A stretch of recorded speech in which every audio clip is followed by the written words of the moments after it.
So there's a couple of theories out there jumbling around in the orbit of mystery. What are the theories jumbling around? This is one of the theories, right?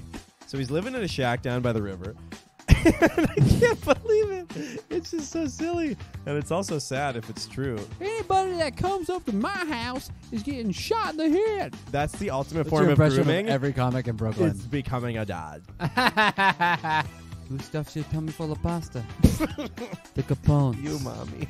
You, mommy. We gotta cut it. We gotta cut it. Welcome, everybody, to Overshadowed, the only podcast about the siblings and spouses of famous people.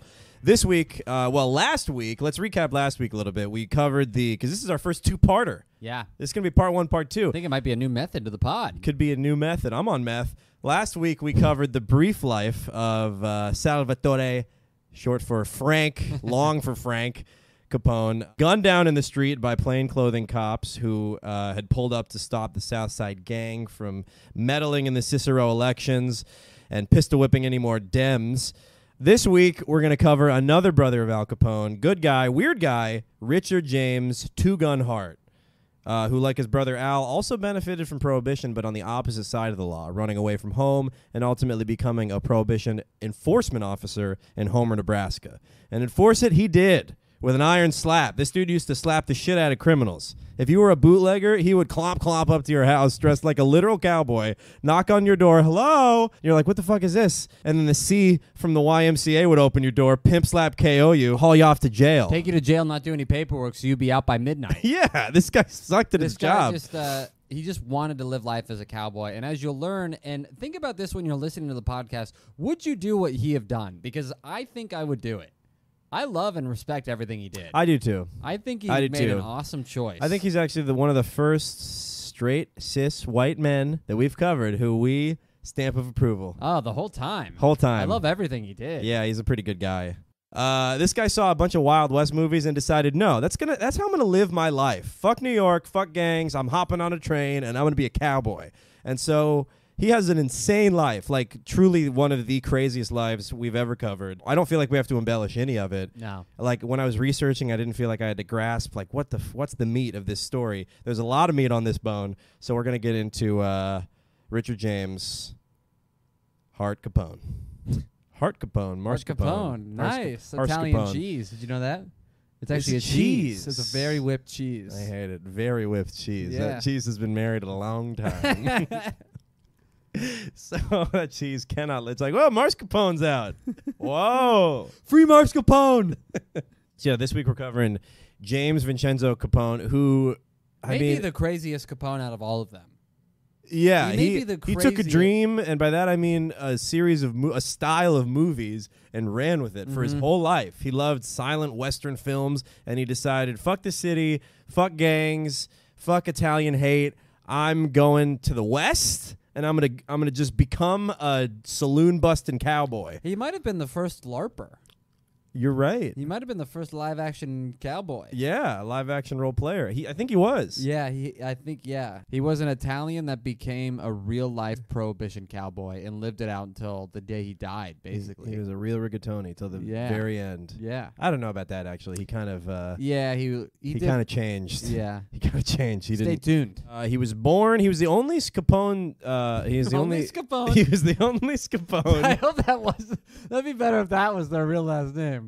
Al Capone. Al Capone, what do you want? Scapones are here. Come on down to Scapones to get yourself a nice Italian ice. These fucking Scapones. That's a company that was already in existence. It's like that Shane Gillis sketch, the ISIS Toyota. Oh, yeah. We are not affiliated. He's like, one day we will eclipse the Scapone family and become the bigger Scapones. Papa, just change the last name. No. We must. It is. Do you have no sense of honor, my child? Richard James Two-Gun Hart, born James Vincenzo Capone, is born. He's the only Capone who was born in Italy on March 28th, 1892. People think Capone was born. The Capone family was from Naples. Wrong. Some say Sicily. Wrong.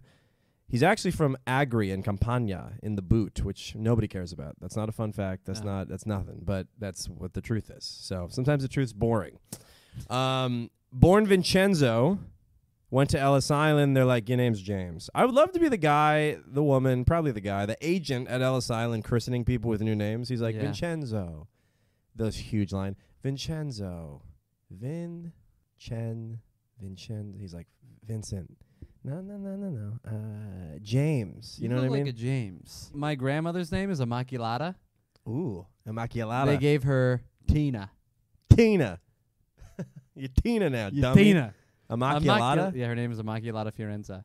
Oh, that's beautiful. Yeah. I got all turned on. I had my first ever joke about my grandma was I live with my grandma. Her name is Immaculata. She goes by Tina, but her full name is Immaculata Fiorenza, which translates to lady who smokes when she cooks. Yeah. Now, that's what I call white people. Immaculate now. That's a 6 years in joke. Immaculata, that's like immaculate. Mm-hmm. Immaculata Concepcion de Jesus Christ, Mother Mary Holy. Nice. Yeah, that's her full name. Yeah. Do you want to give a background on why people were leaving Italy at the time? Yeah, so a lot of people were leaving Italy and coming to America, especially when you think about Italy. You're like, oh, Italy's always depicted, of course, before we get into World War II and the damages and all blah, blah, blah, blah. Italy's always kind of depicted of like rolling hills and wine and taking naps and enjoying life. But during this time, there was a huge rise in organized crime. So a lot of people were like, well, let's go to the land of opportunity, America, and chase our dreams. Very ironically, Americans were now hating Italians only because they were the new immigrants coming to America. Prejudice was always against blacks, but whoever was new in town... Classic. Yeah, that's de facto. Yeah. I know that guy. Yeah. He's a good guy. Yeah, he goes by Kevin. Then Italians would come over to America. They would take the hate over from the Irish, even though all the immigrant groups were hated, and the only chance for them to really rise up was to get into organized crime.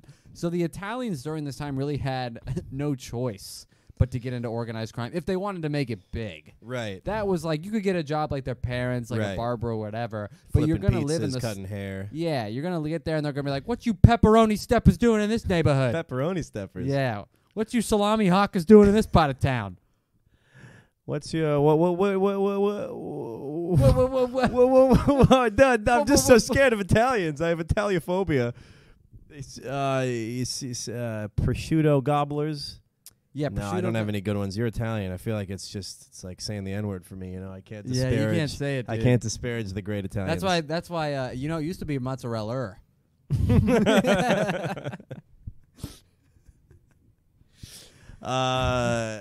Yeah, it is ironic though that they were escaping organized crime and just like, oh yeah, no, that's still the way you make it big in America. Yeah, there's nothing's changed. It's like Mac Robinson. They're like, oh, it's racist here too. It's racist everywhere. If in order to be a rich Italian, you got to wear a suit and break people's kneecaps. Yeah, that's global. That's an international language of pain. That's how the world sees you. Yeah, sorry, buddy. He's a criminal.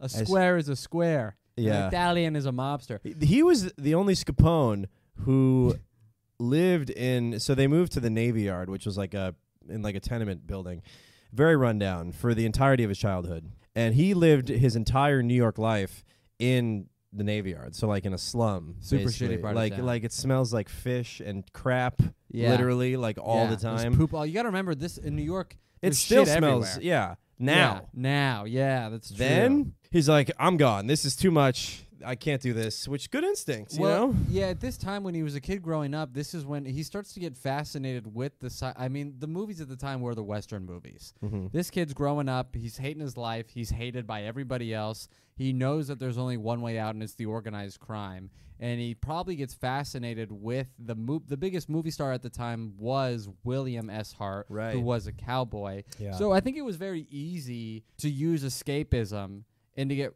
kind of tangled up and be like, this is the life I want to live. Like I was thinking, like if Transformers were out then, he'd just be like, oh, I'm gonna go be a Decepticon, whatever it is. I'm gonna go and fucking do it. Yeah. So he would. Thank God animation hadn't made its way to real life, or else he'd be trying to be Jenny the Teenage Robot. Come out as a Gundam. Yeah.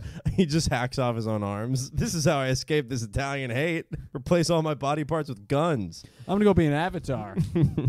Go jump into the ocean. Yeah, he's painting. Yeah, he's like painting things on his arms. Like, this will make me control the water. Yeah. Fucking he's idiot. Aang. Yeah, he shaves his head. Arrow on it. Maybe that's what Britney was trying to do. just become an airbender. Has anyone looked into that? Remember when Britney Spears shaved her head? Ooh, nice. Yeah. In her dressing room, she's meditating. You're like, there's no orb showing up under you. Yeah, he's like, trust me. It's going to be an air orb. I'm Aang, bitch.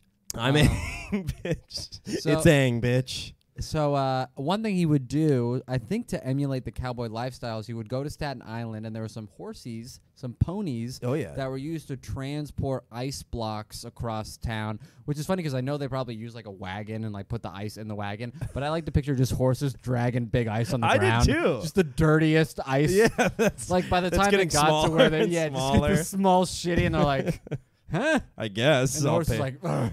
I don't know. People are slipping in its trail. He's like a snail. It's a horse snail. So James would take Al to Staten Island, and somehow they could ride these horses. I don't know how they would ride them. Unsupervised, unguarded horses. What would you do? Show up? You want anybody to ride that ice cube into town? Yeah, is this like one of those like automated factories where it's like all the machines are just like, no supervision? Yeah. All the arms are just like the horses are just moving the ice like they know what to do. It's like, hey, just get on one, and it's like the very first carousel. Right, the first, what are those things called? Carousel. They're called carousels. Yeah, I wasn't wrong. I'm not saying you're wrong. Wow, lack of confidence in a co-host. So they're riding around on ice. They're riding around on horses. Apparently, it was one of Al's favorite things to do. Mm-hmm. Don't know. I wonder if when he got so rich, if he had a horse in his backyard that he just liked to ride around. Probably. They have a little block of ice attached to it for nostalgia's sake.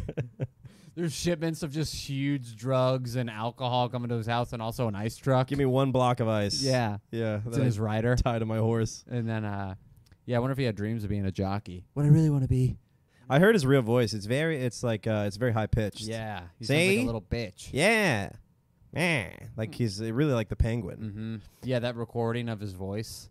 Mm-hmm. Sounds like a little, It's like real voice parentheses, high quality. I came to Chicago with $40 in my pocket. My son is now 12. I'm still married, and I love my wife dearly. We had to make a living. I was younger than I am now and thought I needed more. I didn't believe in prohibiting people from getting the things they wanted.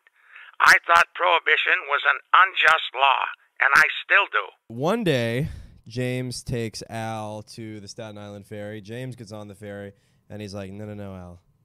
You stay. Yeah, you stay, baby. You stay. I'm going to ride these icy horses into the sunset. Yeah, kind of fucked up for Al. He's like, wait, I thought we were going to do my favorite thing on Sunday. And you're like, I'm never coming back? Yeah, and I'm never going to see you again? Yeah. Yeah, that is crazy. Well, now you have an 8-year-old. Al's 8 years old, and now you're just leaving him in Staten Island, which is... he didn't leave him in Staten Island. Oh, it was just the ferry. The ferry. You're right. But he did leave... Well, actually, that was pretty close, because the Navy Yard is right there. Where do they live? I've seen some of those. Have you been on the ferry? Yeah. Because you walk to the... You've been to, like, the Sunset Park? Not the Sunset Park. Oh, yeah, you would get up way sooner. I've gone on the ferry in Manhattan, and I've gone on the ferry in Brooklyn near Williamsburg. Okay.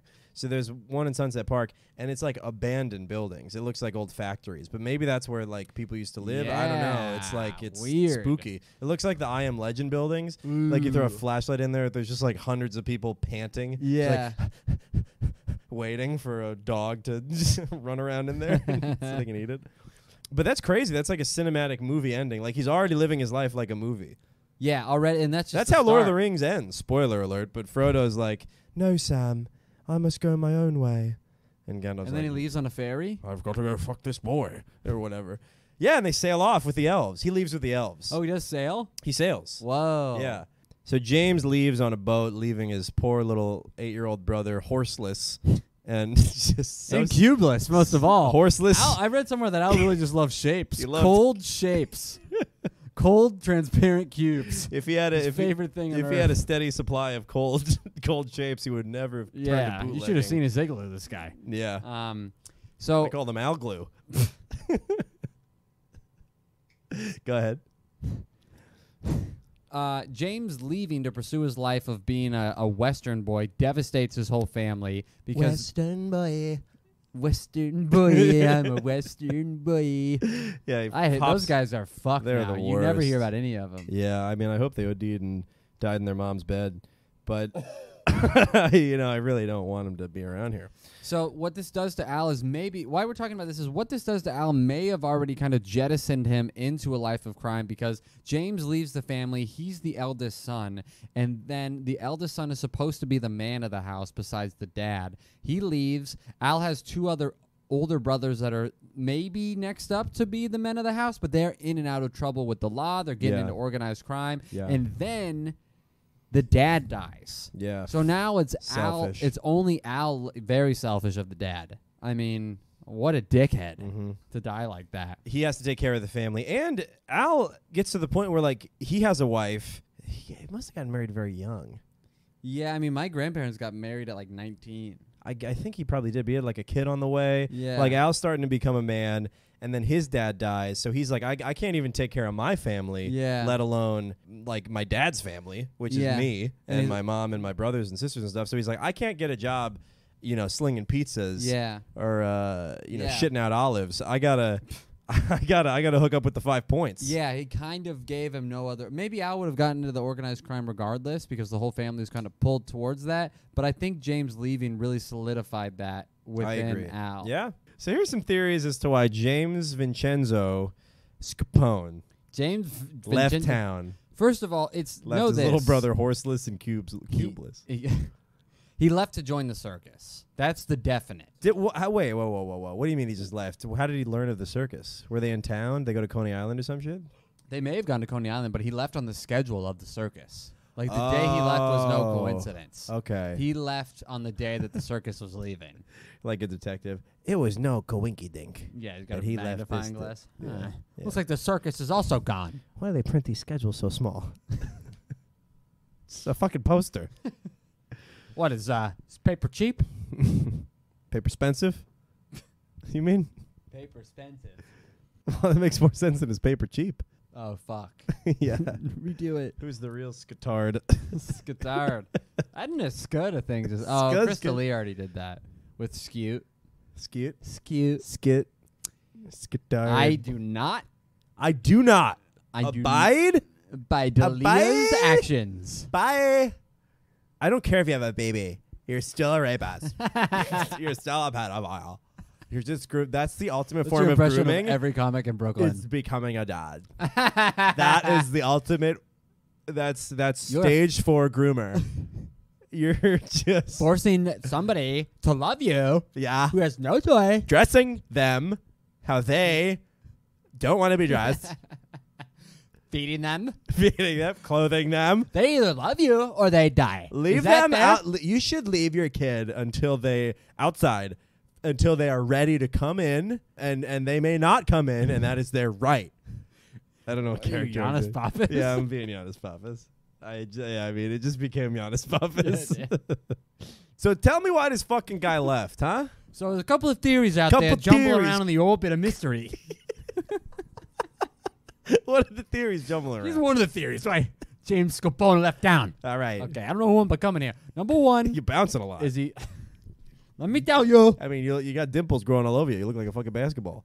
You bouncing so much. Wow. Never heard of a basketball with dimples. Okay.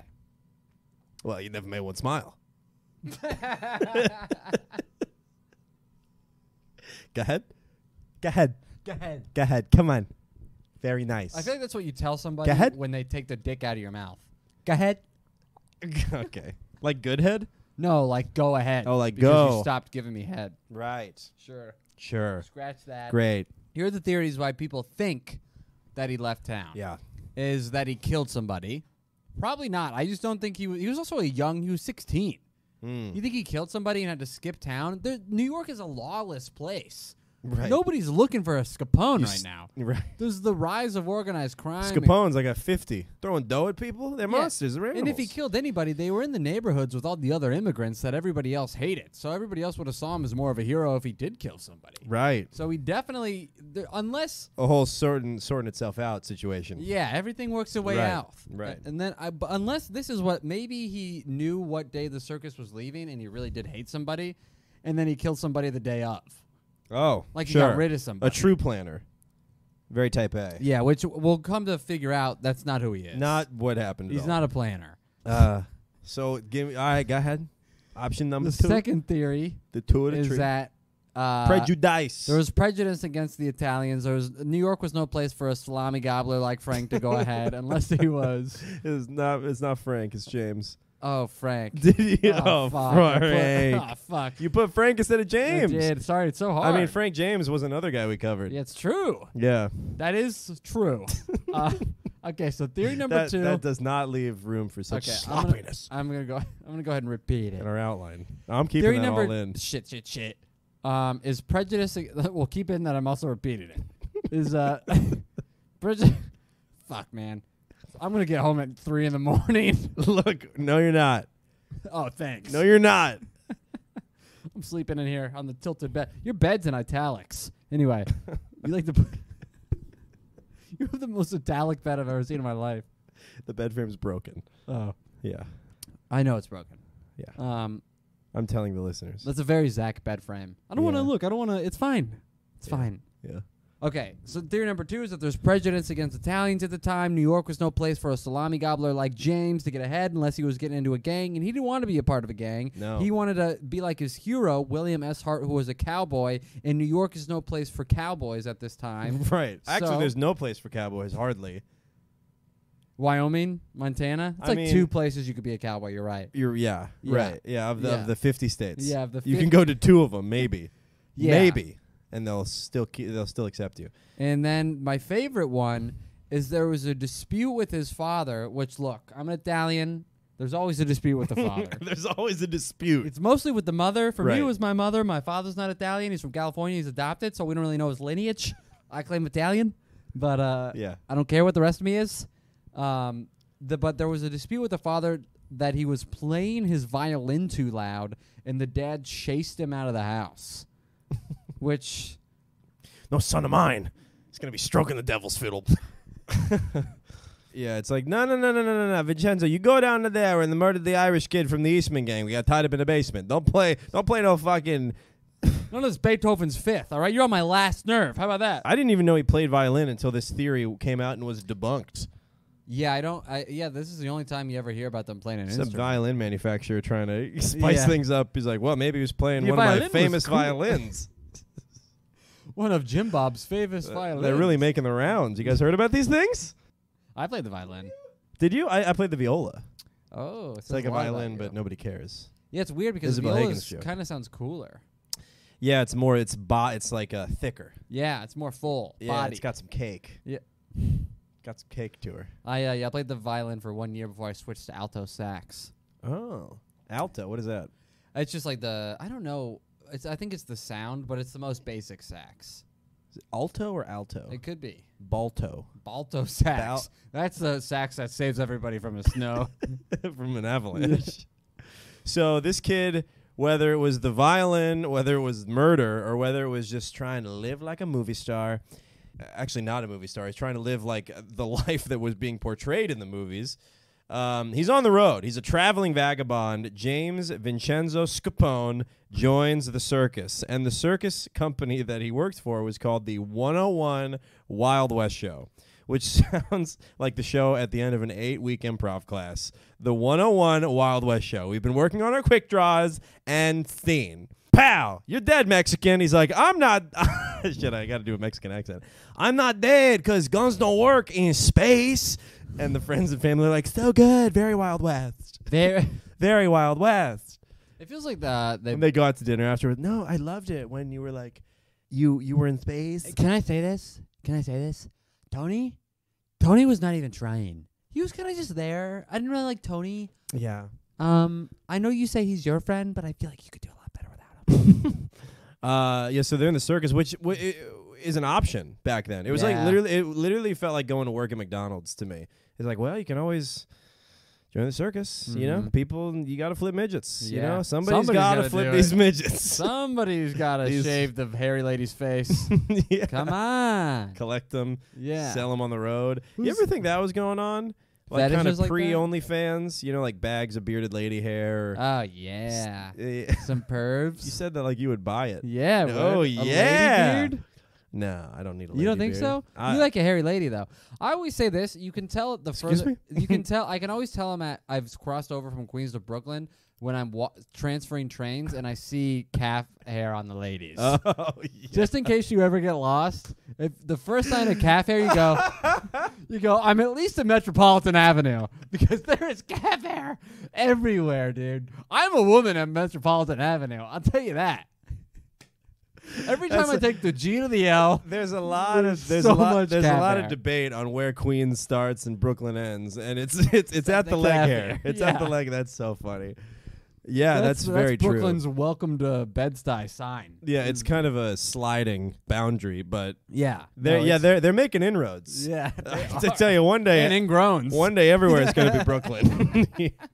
One day Queens, all of Queens is going to be Brooklyn. Brooklyn, I'll tell you that. Really? This Bruna has some hairy legs. She looks like she's a good gamer. She's a gamer. Yeah. She's a streamer. I love Bruna. So yeah, you could always join the circus. That was always they're always accepting applications. Like, go down to the circus. They need some. You're probably working with weird, like people who just you got to grease the big guy's mustache. Well, because this guy is joining the circus to live out his dreams, but there's probably just people there without arms who like can't do anything else in society, and like people on that are a little too redundant. And then a little redundant. Yeah. Yep, that's what he said. There's strong men. How do you strong men? We know what they mean. Strong men. Okay. So he's picking up tiger shit, trying to teach the elephants to fly. He's doing all this whispering compliments in there. Believe. You just gotta believe. You just have to believe. What would you do in the circus? That's my question. No, you said that very natural. Thank you. What would you do in the circus? As I said it like I wrote it in all caps.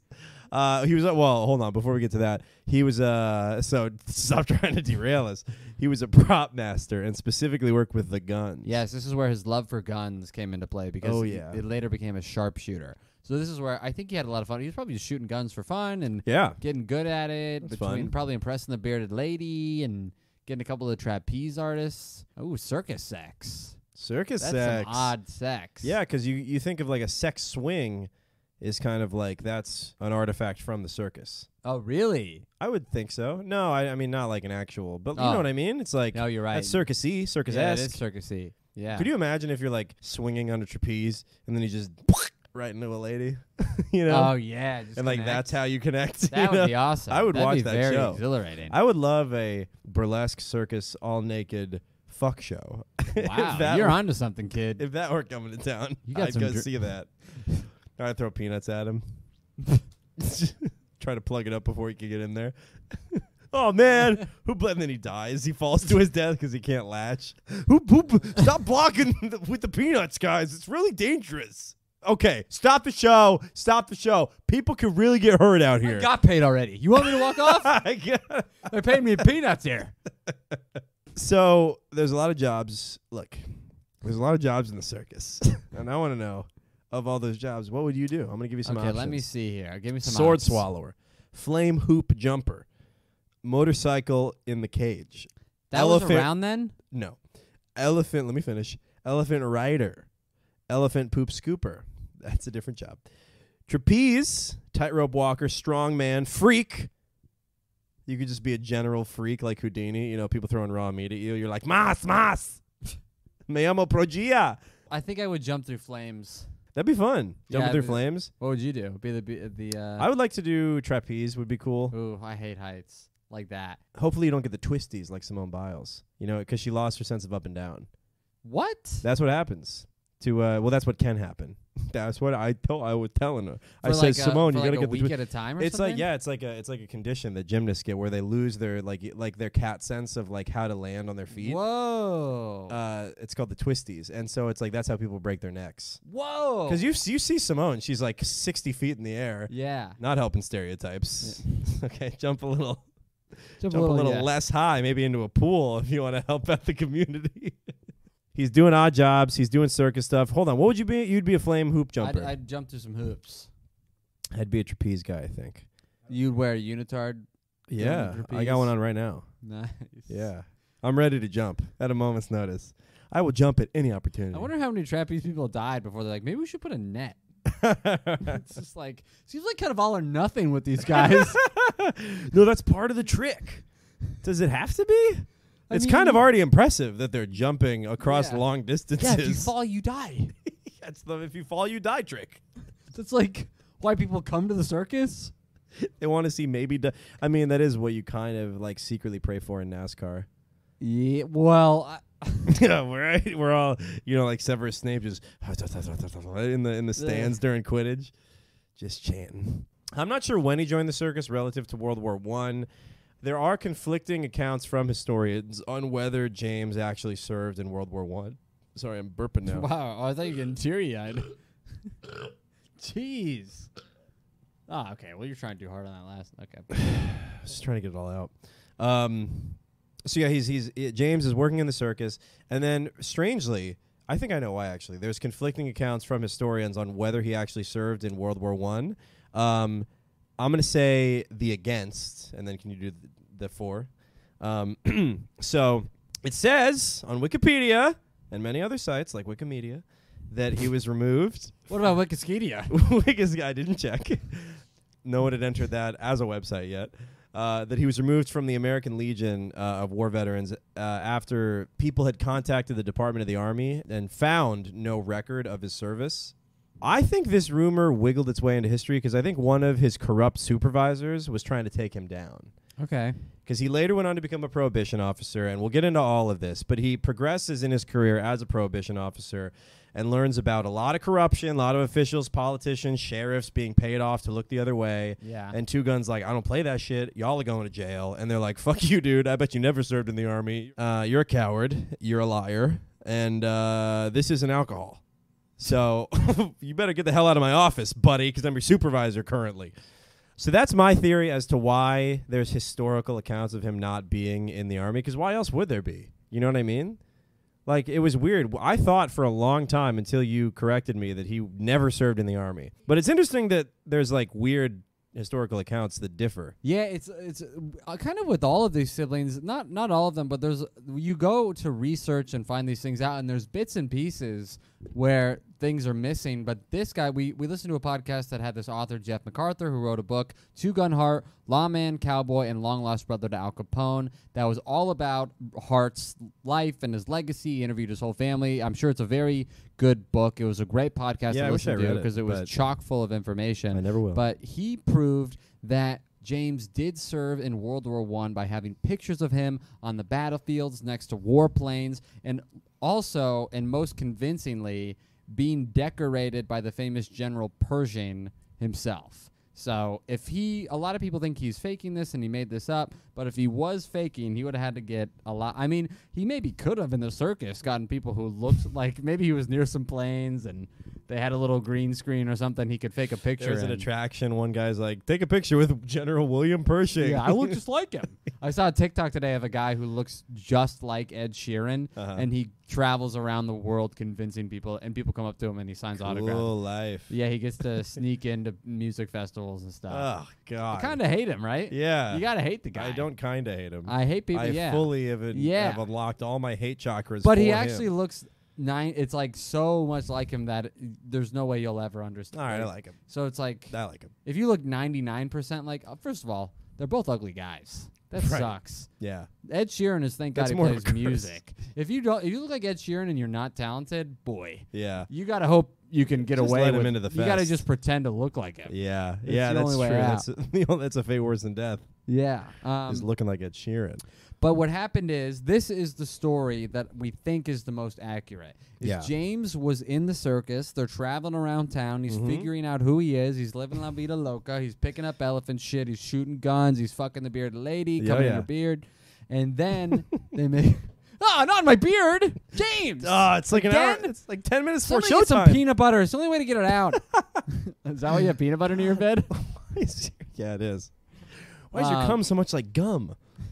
I'm gonna gum. I'm gonna I'm gonna gum. It's so chewy. Go ahead. Very gamey cum. Very gamey. It's venison. Have you been eating ostrich?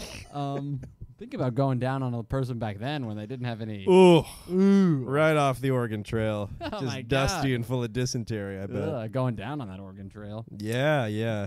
Man, what I wouldn't give to go back in time and go down on a lady. That's what I would do. That's the first thing I would do. Man, may I go down on you? I wouldn't kill Hitler. I would live a full life going down on. I bet a lot of ladies didn't got down on.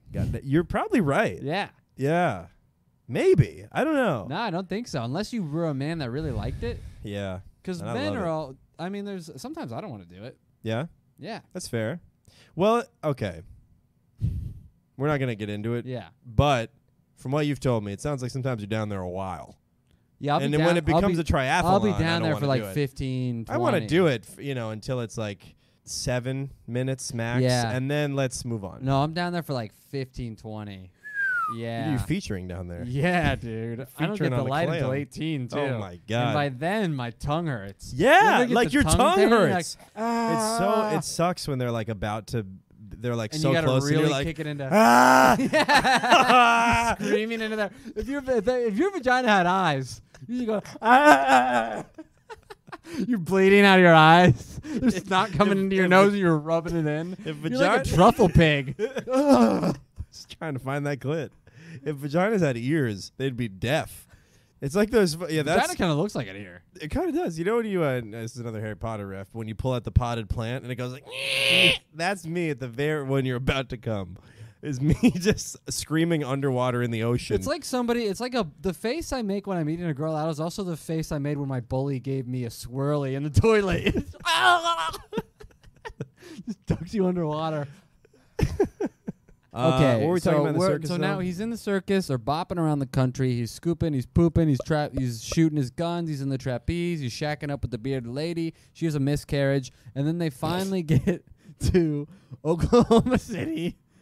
Yeah. And they stopped in Fort Grant. Which is in Oklahoma. In Oklahoma. And apparently James gets detached from the circus and he joins the military. Of his own volition. He doesn't just get lost one night. And this is my... Goes back to the wrong tent. They're like, guns? You like guns? Come here. Like a little fox. You like coaxing guns? Here, come pull Come this on. trigger. We We got a got- big gun. We got a little 22 for you. Yeah. Little sweet You little like 22. grenades? You like throwing things? Do ya? We got big hats. And that's when his military career begins, as he just ventures off into the woods and joins up with the army. He's a big wanderer. Yeah, so James is in the military. Like he just fully is like, yeah, I mean, I'll join them. They can pay me, whatever. You want to see the world? Yeah, come on, kid, let's go. He ends up going on the punitive expedition, which is also called the Pancho Villa expedition, that is ordered by Woodrow Wilson to capture this Mexican revolutionary who had overthrown the Mexican federal government and army, and also raided Columbus, New Mexico, stealing supplies, machine guns, ammunition, and killing and wounding like a dozen civilians and soldiers. So Woodrow Wilson's like, we're going into Mexico to get this bitch. We're going to smoke him out. And that was basically their Bin Laden back then. It's Pancho Villa. They're like, we're going to go get him. And he was a revolutionary. So the Mexican government was like, yes, see, come in. Yes. It was interesting because they were going into Mexico with Mexico's permission to root out this guy. Wow. So it wasn't like they're declaring war on Mexico. It's like, we got to go get him. So, meanwhile, and also working out quite nicely for James, during the punitive expedition, the circus put together a little European tour. They're like, we're going to go over to France. We're going to try a little bit of baguettes. We're going to go to Italy, see what all the hate's about, check out the organized crime. Yep. See you, James. You missed out on us. So we're going to be huge. This is the best circus anybody's ever seen. Way better than Joe Biden's circus. I can't do his voice. It's going to be huge. Best circus. Turns out, wrong time, wrong place. A lot like the People's Olympiad in Spain, where they were going to have a non-racist, non-binary, progressive Olympiad, and then the Spanish Civil War broke out in the Mac Robinson episode. You can check that out. But yeah, the circus tried to tour in Europe, and then World War I broke out. Which I feel like they should have, if anybody in the circus knew how to read, they maybe would have saw the signs coming. War brewing. Yeah. World War I started in 1914, and they went over there like the U.S. didn't enter it until 1917. We knew wars going on in Europe. Yeah, exactly. And they're like, we'll be fine. They're like, you know what they need? got a strong man. Circuses. Yeah, they just seem to be happy. Yeah. So the circus is now over in Europe, and what happens to them is a lot of them get killed. Bearded lady got shot in the face. Strongman probably was fine. They probably can't save you now. Yeah, beard can't save you now. That's probably what they said right before she died. Yeah. And then they closed her little eyelids and chopped her beard off. Oh, Gave her a boy. little reverse scalp. Jeez. They probably They like confiscated their they animals. took the animals away. They go, hey, what's that bear on a trike doing? We need him for the infantry. What's that goat doing over there? So I guess we can circle back and be like, so James was actually kind of lucky. And then now we circle from the circus. Now we're back into James, and he goes over to Europe. And then We already got a 3-ring podcast going. Yeah. We got a lot of circles here. a lot of circles. Yeah, James got lucky because the circus didn't check the war schedule. Yeah, so the circus basically gets shafted by the war, by the front, the Western Front. Is there any way we can set up a circus around here that isn't kind of a landmine? Yeah, like in the middle of no man's land. Is this where it starts? It's the bearded lady with a white flag. She's a really central character in our circus well, bits. I mean, she's got to be. She's got to be. We got to bring She's her. the bearded lady. Yeah, she is. She had such a horrible life. We got to give her something. It is funny to be a lady who is hairy in general and she shaves, and the one lady that's like, no, I'm going to grow it out and join the circus. Yeah. It's like some Greek lady who decided to stop shaving. I wonder what the ethnicity of the bearded lady was, because you guys got some hairy people Yeah, but maybe over in the Lebanese. Mediterranean. No, I You're don't like think a they little were. further east. Yeah, I don't know if the Lebanese were in the... No, it could have been just an Italian or a Greek. Mm-hmm. Yeah, or a Brooklynite. But, After the circus gets fucked by World War I, and then after World War I is over, well, go also ahead. we need Yeah, to say what do you got? James then goes to Europe and fights in Europe. Oh, he and does, yeah. This is where he The European theater. supposedly War. fights under Pershing, and then he gets decorated by Pershing. And this is what we think, is that Pershing loves Nebraska. James, For some reason. I don't think he's from there. I think he just loves Nebraska. And he's like, you gotta go to Nebraska. It's the tits. Yeah, and it's like, oh, I think it was. He's like, oh, you want to live like a cowboy? yeah. Nebraska's the place to do it. Yeah, I think James... Montana, Wyoming, Nebraska. Add that to your list of Yeah. where you can be a cowboy. It's There's closer 3 to states. you. It's near the east. Yeah, because I think James probably whispered rumors to General Pershing Oh, of he's like, look, I whispering. want to be a fucking crazy cowboy. Whispering into the elephant's ear, whispering into the gun. He's a Yeah. whisperer. Yeah, he's the elephant whisperer. Uh-huh. And then Pershing, was probably like, okay, if you want to be a fucking cowboy and live your life like William S. Hart, why don't you go to Nebraska? Right. There's nothing going on. You can live whatever fucking kind of life you live. They don't hate Italians there. They don't even know what Italians are. No, they do, actually. Oh, okay. They do. So when he moved to Nebraska, basically hopping off a train, this is kind of a generous way to put it, but he reinvented himself, which is another way to say he changed his name, and quickly after his race, he just started going as like a Mexican Indian guy, because no one had seen a guy with his feet. He had dark skin, like olive skin, like those like Italian kids you were jealous of. It was like instant tan. That was me. Yeah, really? Of like I literally get like, so oh, you tan. should see how she gets. I mean, honestly, it's like she's like black in the summer. Yeah, that's me. Yeah, really? Mm-hmm. Oh, I can get so tan. Well, it's August now, and what do you got to show for it? I'm going to Arizona for a couple of days. You just wait. I can't wait I'm to see you coming coming back back. like a salamander. Charlemander. All right. anyway. Charlemander. There we go. That could be a good rap name for you, Charlemander. No. Um, Okay, so he's done with the so war. he changes his name. So he moves to Nebraska, and when people make a change in their life, it's either because, this is my theory, they're being pushed away from something or being pulled towards something. So the push in this case was living in a stinky slum in a rough city that was not kind to immigrants, and the pull was silent cowboy flicks, which were hugely popular when he was growing up. These westerns chronicled the gunslinging life of cowboys taking down bandits and bad guys, usually single-handedly, and inspired Vincenzo James Capone to adopt the image, attitude, and lifestyle of a cowboy from the 1800s. Mm-hmm. He's like the 1920s, like he's watched all these movies. This is how I'm going to live my life. He is the 1920s equivalent of a Disney adult. This is the only thing where I'm like, it's kind of ridiculous, dude. Yeah. Like, what are you doing? Like, I agree, he's a good guy, whatever, we like him, but you watch silent cowboy movies and you decide to live your fucking life as a cowboy. Boots. You buy boots. You go Yeah. buy boots. It's like mouse You ears to loser. You're like, what are you going to buy, a lightsaber? You Yeah. fucking idiot. You know what I mean? It's the same thing. 6-shooter pistols, not when they had Tommy guns. They have automatic weapons. Yeah, he's 40. He's getting things 40 years. He's behind. 40 years too late. Yeah. Right. Yeah, he has a wide brim white rancher hat. Because that was the good guy color. The Good- white hat Gandalf, was a good the cowboy. The goat herder. Yeah. Yeah. Yeah, all dressed in white. He's a bride cowboy.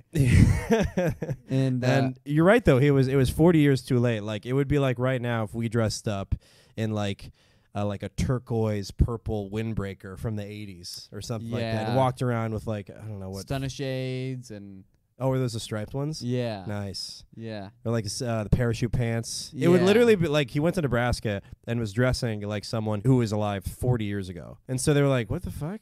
And he also showed up and was like, he took to it in the very Western way because he showed up immediately and was like, I'm the new sheriff in town. Yeah. And they were like, who are you? and he's like, I'm the new sheriff in town. I just came out of the blue, hopped off a train. I'm the sheriff. Yeah. That's what sheriffs do. They walk into town out of the blue and proclaim they're the sheriff. Right. That's how you get the job. Haven't And they you were heard like, of a sheriff? Yeah, have you met our sheriff? He's the he's the sheriff in town. You can like if you want work, you can like wake up early and wait at Home Depot at 5. I think John needs to put up a barn tomorrow, but You said you're Mexican, right? yeah. Are you Italian? No, Mexican. No, Oh, I got the perfect job for you. Yeah. Are you good with wood? See.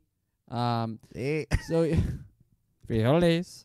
Frijoles. So beans. Yeah. Blows into Nebraska thinking he's going to be the talk of the town, and Nebraska's Yeah. like, look, we're a town. We don't just We're a pre-existing town. yeah, just because Very American of him to go out there and be like, bang, bang, boom, it's me now. And you're like, what? some guy who dresses like my grandfather just came into town and said he's the sheriff. We've been doing shit here for 40 years fine without you, buddy. Yeah, did you see this guy? I don't know. Everybody says like, who the hell is this guy? Yeah. Says his name is and now this is where he changes his name. Oh, God. So he changes his legal name from James Allison James. Allison Janney. James Vincenzo Capone to Richard James Hart after his idol and cowboy western movie star William S. Hart, the actor, and then went on to become an actual law enforcing prohibition officer busting bootleggers, which would be like if I wanted to become a meth cook and chemistry teacher and change my name to Zach Cranston. That's kind of what it is. You're changing your name to emulate the actor. But then he also adopted the actor's nickname. So so that would be like if I was like Zach Heisenberg Cranston. Yeah. You know what I mean? Yeah. Which is better than what Nick Cage did. He just didn't model it after the actor. He went straight to the character. He's like, I am Nick Cage. Like the comic book. You know what I mean? Oh, yeah. So he's, I don't know if it's what's better or worse, but that's just what happened, is he took his nickname after the actor and then the nickname from the character. Yeah, so first Thus becoming Richard Two Gun Hart. okay, so now what happens is he blows into Nebraska with a new name, new identity. He's half Mexican, half Native American. Whatever you got to say that he's... So he says. Yeah, whatever it is. Thank God they didn't have 23andMe back then. You would have been fucking busted. Yeah, he's calling he's like, what's up, guys? He's like, hola, me llamo Dos Guns Corazon. And he said guns. Pistoleros. Oh, Me llamo Dos Pistoleros Corazon. They're like, you want to pick some naranjas, Yeah, Corazon? How about you? You can't be the sheriff quite yet, buddy. I don't even know your nombre. What's your that can't be your resume? real nombre. He's like, no hay un resume, but trust me. Pero trust me. Pero why are you trust being all me. not chill? And in God, by God, Mary, and Joseph, that So- I am the new sheriff in So town. he arrives. I'm the police. They're like, no, you're not. They're like, as long as you're not one of those lasagna hawkers, you're fine by me. So they give him, he works, what are his jobs? He gets jobs, some weird jobs around town. He's like a painter. He's a paper hanger. He's a railroad timekeeper. What a stupid job. Yeah, What does that just mean? Looking at the clock. Train's here. Yeah, I could tell. Yeah, I heard yeah, the giant I lo- see the train. I hear the choo-choo. That's your job. So they quickly fired him from that after realizing it's a redundant position. He's a house painter, and he's a paper hanger. Do you know what that is? what is Before you looked it up, did you know what it was? No, I did not. I didn't either. Someone who hangs up wallpaper professionally. Wow. Yeah. He probably was terrible Not just at you that. and your dad yelling at you, which is usually how wallpaper is hung, casually. That's how most of the wallpaper is. Like, Yeah. you fucking, there's bubbles. You fucking There's idiot. bubbles. There's bubbles. There's bubbles on the wall. There's bubbles in the nursery. Your little sister's going to hate it. Overall, though, people in town kind of like him. Like, he comes in with this hot-headed, like, weird energy of, like, I'm a sheriff. And they're like, you can't just do this. Yeah. You're the janitor. Yeah, but overall, he is a hard worker. And people start being like, okay, I kind of like this guy. And he's pretty outgoing. You know what I mean? He just kind of, he has his, like, expectations adjusted when he gets to Homer, Nebraska. But he still works hard. He works hard. Yeah. And But he's I'm just also- saying he yeah, like he- recalibrates Yeah. what's possible. He's like, oh, I can't just go in and rule these people. They are people. Richard is well liked within his community. He's well liked, but he's People- also like kind of a truth stretcher. Yeah, he's telling people when He's people, telling people he's done this for a while, and I don't think he has. The quote is, he's outgoing and talkative, especially about his own experiences. He told acquaintances he was originally from Oklahoma, which isn't true, where he had punched cattle, broken broncos, and chased bad men. Punching cattle, you just had to poke or punch them to like get into the box cars to be carted off to their death. They're like, no, and you're like, get the fuck, you gotta Come punch on. him. Just beat the shit out. Shit, and like, all right. Yeah, you raise your fist. And they're like, Yeah. Jesus Christ. Just punch me in the udders. Yeah. That's like getting hit in the balls for a cow. Yeah. I guess So never mind. what? It's just like getting hit in the uterus because a cow is a female and a bull has balls. Yeah. A little vag punch. But this was a time where you could really reinvent yourself and no one would know. Yeah, I like it. No one's gonna be like, let me look that up. Like, because today on my interview, I'm talking about going to ASU, and I'm like, please do not Yeah. search the records. Yeah. And back then, I don't You're know. old enough though that they don't probably need to go see and a there's transcript. like 90,000 people. Oh, Wow. God, I hope they didn't look it up because if they are, they're really milking me. They wouldn't do that though. They'd be like, we looked you up. I don't know. What are you gonna do? They might also not care. Yeah, they might not care. And they probably are just like, yeah, this guy might be lying about going to college just to get a job, but like he's also trying. I'm trying. You know what I mean? He's like trying to is get that. the job. There is that. Is he lying? Is he lying or is he trying? trying? Charles' masterclass for getting almost the job, but just wasting everyone's Do you time. want to get 2 interviews and waste a lot of people's time and then tell your girlfriend that you didn't get the job and say you're going to really focus on comedy?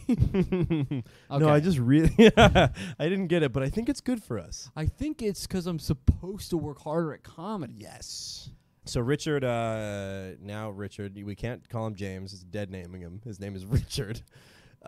Richard's like just like a normal guy. He's working. He's like a day laborer or whatever. He's doing a bunch of odd jobs, and then a flood hits.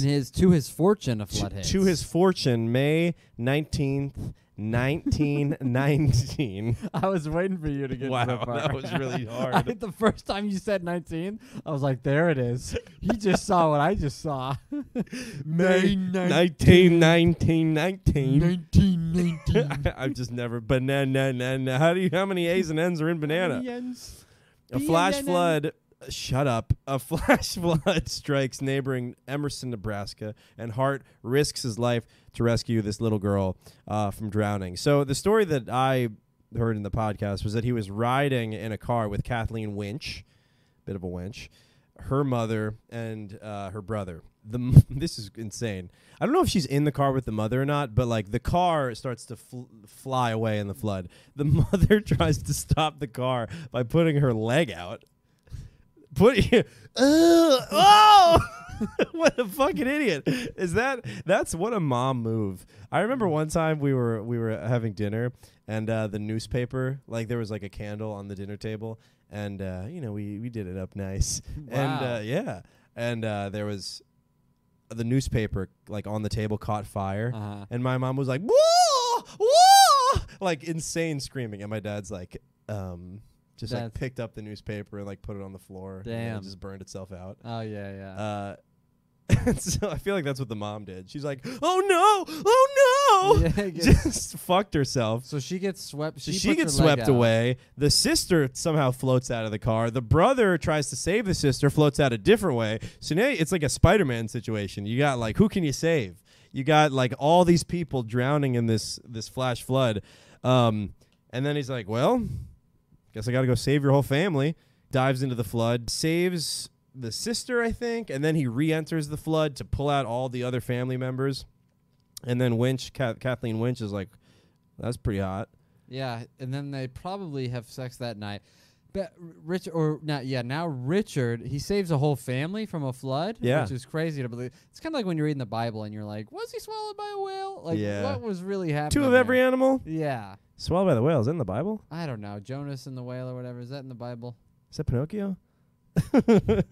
You know when you confuse the Bible and Pinocchio? I actually don't know. Somebody gets swallowed by a whale and then they right. rise 3 days later. Yeah. To become a real boy. Jesus was wooden originally, right? Yeah, that's how they crucified him. Which one's the cross? That's why they nailed him. Yeah. He was a carpenter made of wood. It's wood on wood crime. Okay, so so he saved a fucking family from a flood. From a flood that probably he started. And he's like, how am I going to get this town on my side? I know. Just detonates a dam. Yeah. So then the 19-year-old, wow, a lot of 19s in this story. Yeah. On May 19th, 1919, he saves a 19-year-old daughter, Kathleen. And then they bone 19 times. 19 times. They fall in love. Richard is a hero to the town. He marries Kathleen within a year. The town loves him so much they go, hey, how about you hang up that last sheet of paper and you come on over and be a town marshal? And they promote him to basically it's like a sheriff. That's how small the town is. For like one act of bravery, they're like, you're the town marshal now. Come on, you're the law here. You're the whole law. You know what it is? It's the chief police officer of the town. That's what a town marshal is. Crazy. It's the number one police guy. Like, you see how fast that guy swims? He should be the final say on whether any of us go to jail. Yeah. Like, that's crazy. Come on, that was a great butterfly stroke. Yeah. You saved the witches. You see that guy? I wonder if they also had to fire somebody. Like, somebody lose their job because they promoted him to town marshal? Oh, that's a good point. That was probably the best day of William S. Hart's life. And the worst day. I was going to say Scotty S. Pippen, but it's definitely not Scotty Pippen. I was going to say Ted Nugent. I don't know why. Who's Scotty Pippen? Scotty Pippen was Michael Jordan's right-hand man on the Chicago Bulls. He's the white. No, he's black. He's black. Yeah. Who's white? On the Larry Bird is white. Who's white? Well, let's start with me. Okay. You're Italian. You're a dog that I'd shoot in the street. If I saw you on the street, I'd if you saw me riding a horse pulling ice cube, you'd shoot me? No. I'd go, you know those Italians, all they do is ride horses. That kid's having too good of a day to shoot him. I'll wait till tomorrow. When I don't see him on a horse. So this guy becomes the literally top cop in town. And we talked about this in the last episode a lot. But as soon, like, it's kind of insane, the job creation for him, the relevance of a town marshal and, like, a law enforcement agent when prohibition is enacted. Like, suddenly there's all these crimes that surround you. You know what I mean? You okay? What's going on with your eye? I'm holding a sneeze. We're good. Oh, that's how you hold in sneezes? It was just getting me. Like, I I see. You know, sometimes the wave in the stadium it started. Yeah, the other section E was like, no. Yeah, you fight it. It's like fizz facing without the hand. You have to use all of your like muscles in your body to fight off a sneeze. It's crazy. You're like, I didn't even know I had so many in my face. Man. Like your face is about to come. And you're like, I feel like my face really scares you whenever I do something with it. You're like, whoa. Frightening.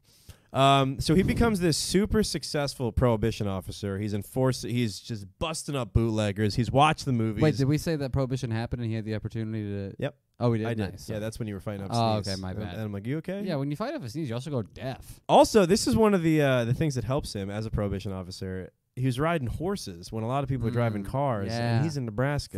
Four-hoof drive. Four-hoof drive. Yeah. Yeah, that's where I grew up, actually, on Four-hoof Drive. Oh, gated community. Oh, yeah. It was a wooden fence. But we couldn't hop over it, and we felt safe. That's how horses feel. He knew at this point who was making alcohol in Nebraska, so he would just run in and bust him. You know, he was like, oh, I know my friend Gary sold booze. I know this guy's brewing IPAs in his backyard. This guy's a fucking alcoholic. So he really cared about the law. He took his job. Yes, dude. He took his job seriously. And I don't mean to be a weird mama's boy here, but that's one of the things that used to annoy me about my mom a lot. Like, the one thing is, like, letter of the law. Yeah. Like, hated weed or whatever until it became legal in Washington. She's like, well, it's the law. And I'm like, what? How can you be so narrow-minded to think that, like, the law is the law? Like, it's just a bunch of guys who were like, we got to push this politician's agenda. She doesn't see that there's politicians have it's agenda. Just people who agreed to, it's like does it really make sense? No. Like, step back one step and ask yourself that. Because she's a very inquisitive person. Okay. But in terms of the law, she's just, and that's what James is. That's a very parent thing. Yeah, he's like, that's how he sees the law, like a mom sees the law. Yeah, and it's like, you don't want to, what if the cops come? You don't can't be playing music past 10, guys. It's the law. It's the law. That can't be true. Is Where that did you dog grow on a up? leash? I'm the only one on the street. Is that dog on a leash? That's what I asked. Are you out of your house with your dog without a leash? You're the dog. Yeah. So he knows who's making alcohol, and a lot of people would get wise to what he's doing.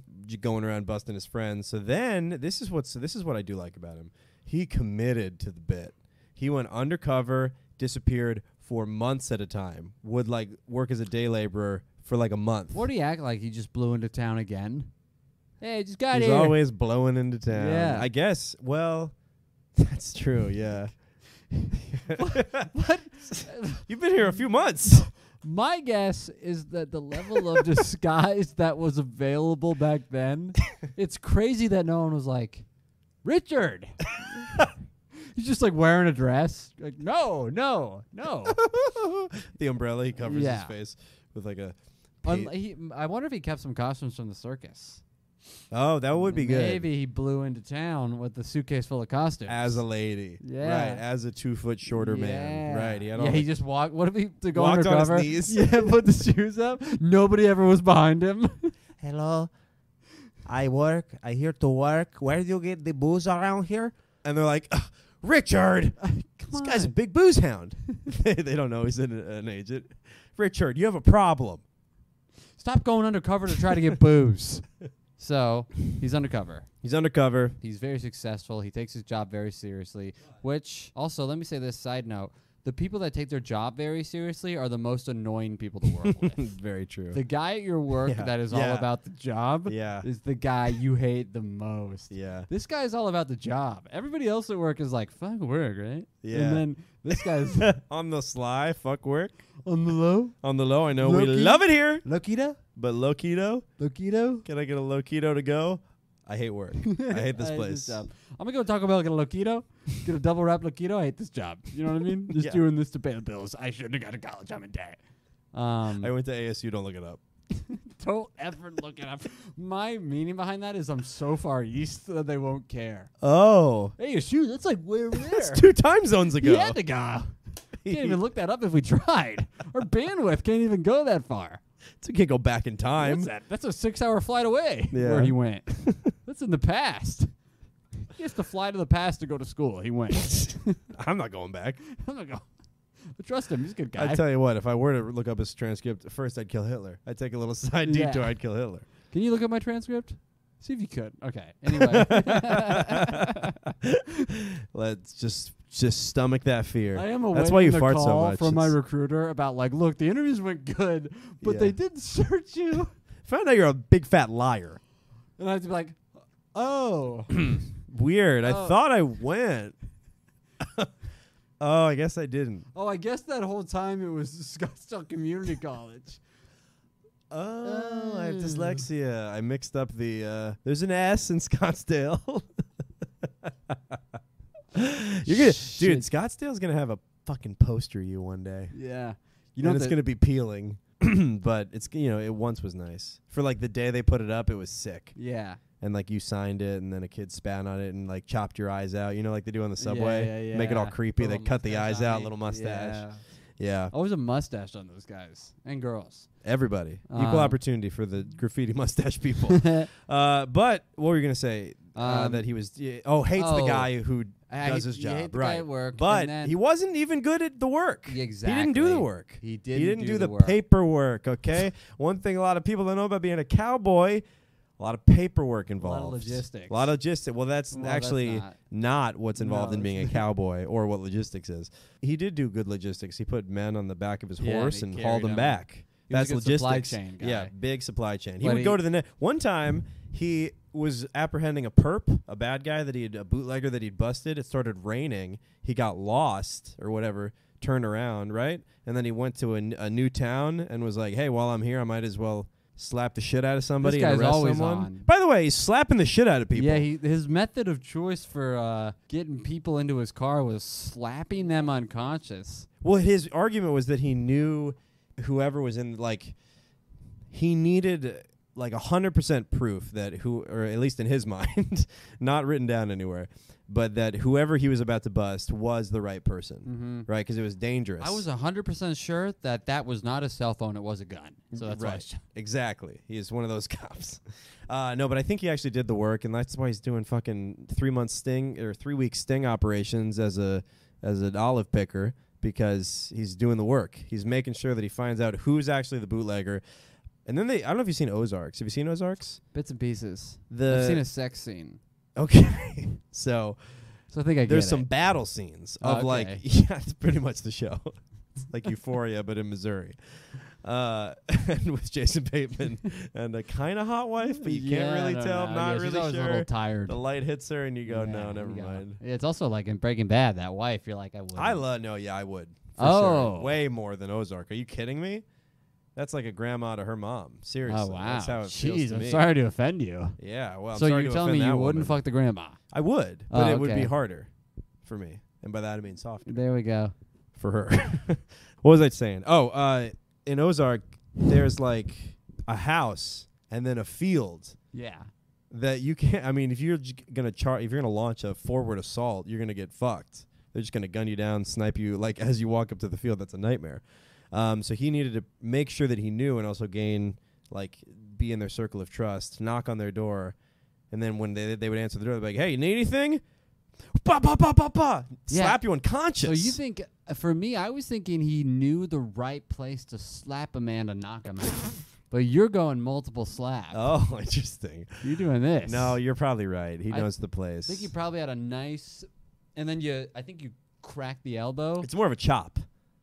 You're chopping. And you're just passed Ooh, out. You also, it's like a cup. Yeah. You slap the face, but you cup the jaw. And it probably gets to the ear sometimes, and it was like your that whole suction cup, and it gets sense of self is exploded for a second. Just your whole life flashes before your eyes. Fall to the ground. You're it's just like some guy grabs both your feet and drags you to a car. Fuck. What the fuck? Not a I car. thought somebody was just at the door. Not a car, a horse. Yeah, I thought somebody wanted a beer. Brutal. I mean, this guy's trauma every day. Yeah. And then, remember, one time he goes to the deputy and he hauls this guy in, and he's like, "Hey, I got this fucking bootlegger. Where's the sheriff?" And the deputy's like, "Oh, that's him right there." Yeah. What's his name? He goes, "Were you telling me that I just knocked out the sheriff?" And Am I the only good one left? Yeah. Looks down. He's carrying a bottle of beer. No, they got me too. Slaps himself unconscious. Fuck. Take me in. Don't do any paperwork. I'll do it.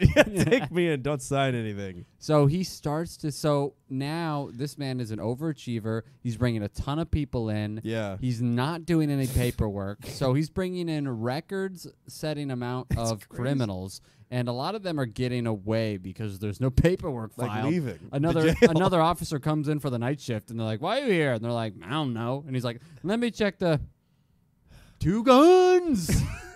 You're free. 2 guns, no papers. 2 paper. Yeah, 2 guns, 0 paper. No paper. 2 guns, 0 pen. Yeah. So, and now he gets his first taste Yeah. of corruption at the top. He starts to resent the job of being a prohibition officer because the more and more people he arrests, he starts to see that the lawmakers at the top have their hands dunked in a vat of booze. Oh, yeah. And they're controlling all the smaller people. So Richard's like, why the hell am I even doing this job? You guys just want me arresting the worker bees. The lowly people. Yeah. And you are going to get the money and the benefit no matter what. Yeah, so they expect like the shield of like, hey, come on, man, we're all like, just do your job, right? Yeah. And he's like, look, yeah. He's like, I love this job. Yeah, this is my life. This is my favorite thing. I got a wife, you know. I learned how to slap a guy unconscious for this. I trained for a year. Yeah. I learned this in the circus. On my wife. From the strongman. By my From wife. Winch. From Winch. It would be funny if the strongman taught him this. Oh, maybe in the circus. Yeah, how do you learn to slap a man unconscious? Slap somebody like probably that. some circus know-how. Yeah, there was probably a fun game to play in the circus. Keep this in slap until it gets unconscious, and then you get good at it. You bring him under the tent. You yeah. teach him some things. I used to do that. One time I had a job when I worked at an ice rink, and one of the jobs was you slap the kids unconscious. Yeah, you get the blade. And yeah, oh, cool. And, part of the job was you handing out the skates. So there's a room that's like half the size of this bedroom full of skates. You go back into it and you bring the skates out. And then when everybody was on the rink, the 2 people that were working the skate room would go into the room. We'd shut the door, and we'd put our arms in our shirts and behind, and then we just run at each other doing this. And then it was like a cockfight. What? You had little human cockfights on break? Yeah, and then sometimes you get into the blades. Get a little Al Capone Scarface. Sooner or later, you're leaving work as Snorky. I was like 14. Okay, it's pretty It fun. was very Was this fun. co-ed? No, well, the girls would watch. They'd get in the room and Hey, shut the door. Shut the door behind you. we're doing shoulder fights. That's what we called it. Shoulder fights. Shoulder fights. And Wow. you'd fight. So I feel like in this, if And we're you doing fight, dude. we lost a lot of good men. And a few bad ones. Yeah, There's always a few bad. A lot of good men. There had to be a few bad ones. there were some weird. And a we- pedophile. Yeah, Lost a lot of good men. And this one guy who that touched shoulder. kids. He fell into the blades with his neck. Yeah. Skunk. I don't mean your friends. That's why I just mean in war. Oh yeah. Oh, pedophiles in the war. Yeah, just like lost a lot of good men. And this one guy fucked kids. Not really a loss. Yeah, He was kind of a bonus soldier. We just kind of threw him into whatever. He's pretty good, actually. but he fucked kids. Yeah, I mean, He fucked enemy them kids, but they're still all. Yeah, kids. they're still kids. Kids. And So yeah, you played shoulder fights. oh, so I'm imagining that if I was doing that at an ice rink in 2010, Uh-huh. Richard is probably in the circus doing some violent, fun stuff. 2018. Whatever. No. 2020. I'm just kidding. Oh, I was like, what? That's my life. He's changing my life. I start to get younger and fade away. All the pictures of me at my mom's house, I start to disappear. Charles. Somebody telling him he was a different age at a different time. You know we can't handle that. I look like the end of the Windows logo, all that pixel. Your mother's like, I know it. I know what happened. I kept telling him. Somebody's going to tell you you're 14 in 2018. And you're gonna lose your shit, and you're gonna vaporize into a cloud. Okay? All right, like a little window. Just like I saw. Look, the fortune teller told me. I'm just telling you.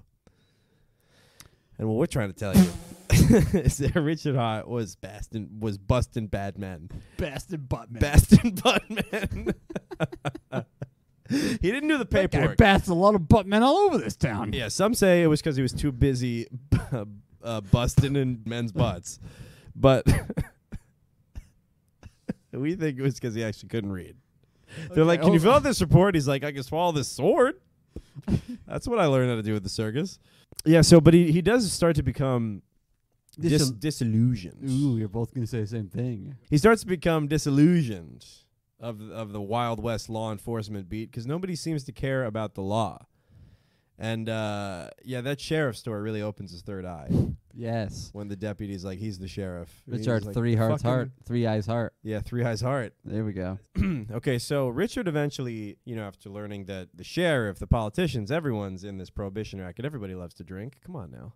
Just fucking... Be cool You about ever it, have dude. one, Richard? Come on. You You ever ever kick have- one back? You ever have a sip? He's like, look, they drink tested this job randomly, and one day, they'll probably gonna check me. Come on, Richard. You know we don't do that. They test your piss. You know we don't do that. I piss into the supervisor's mouth every morning. What's that? What's that then? If that's not the drink test. I'll tell you, the piss has a head to it, so he knows I've been drinking. It pours just like a it's a lot of foam. I Yeah. got to tilt his mouth sideways. Richard actually didn't have anything. He was like very just lawman. He didn't have anything against drinking, I think. His father-in-law or something drank.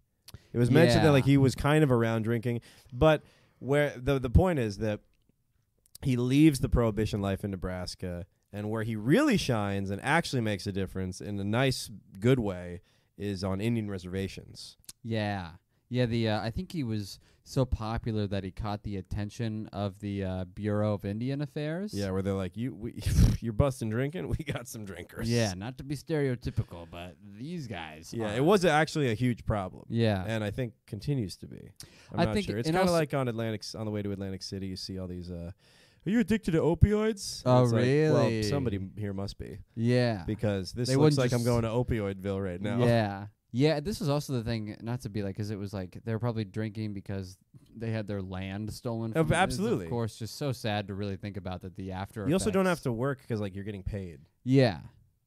You Yeah. know, I So it's like, think. what are you gonna do? So it's just like you have this land, but you don't really have a purpose. They stripped you of what you were doing. So what are you doing now? I guess we could drink. Yeah, it's a big problem.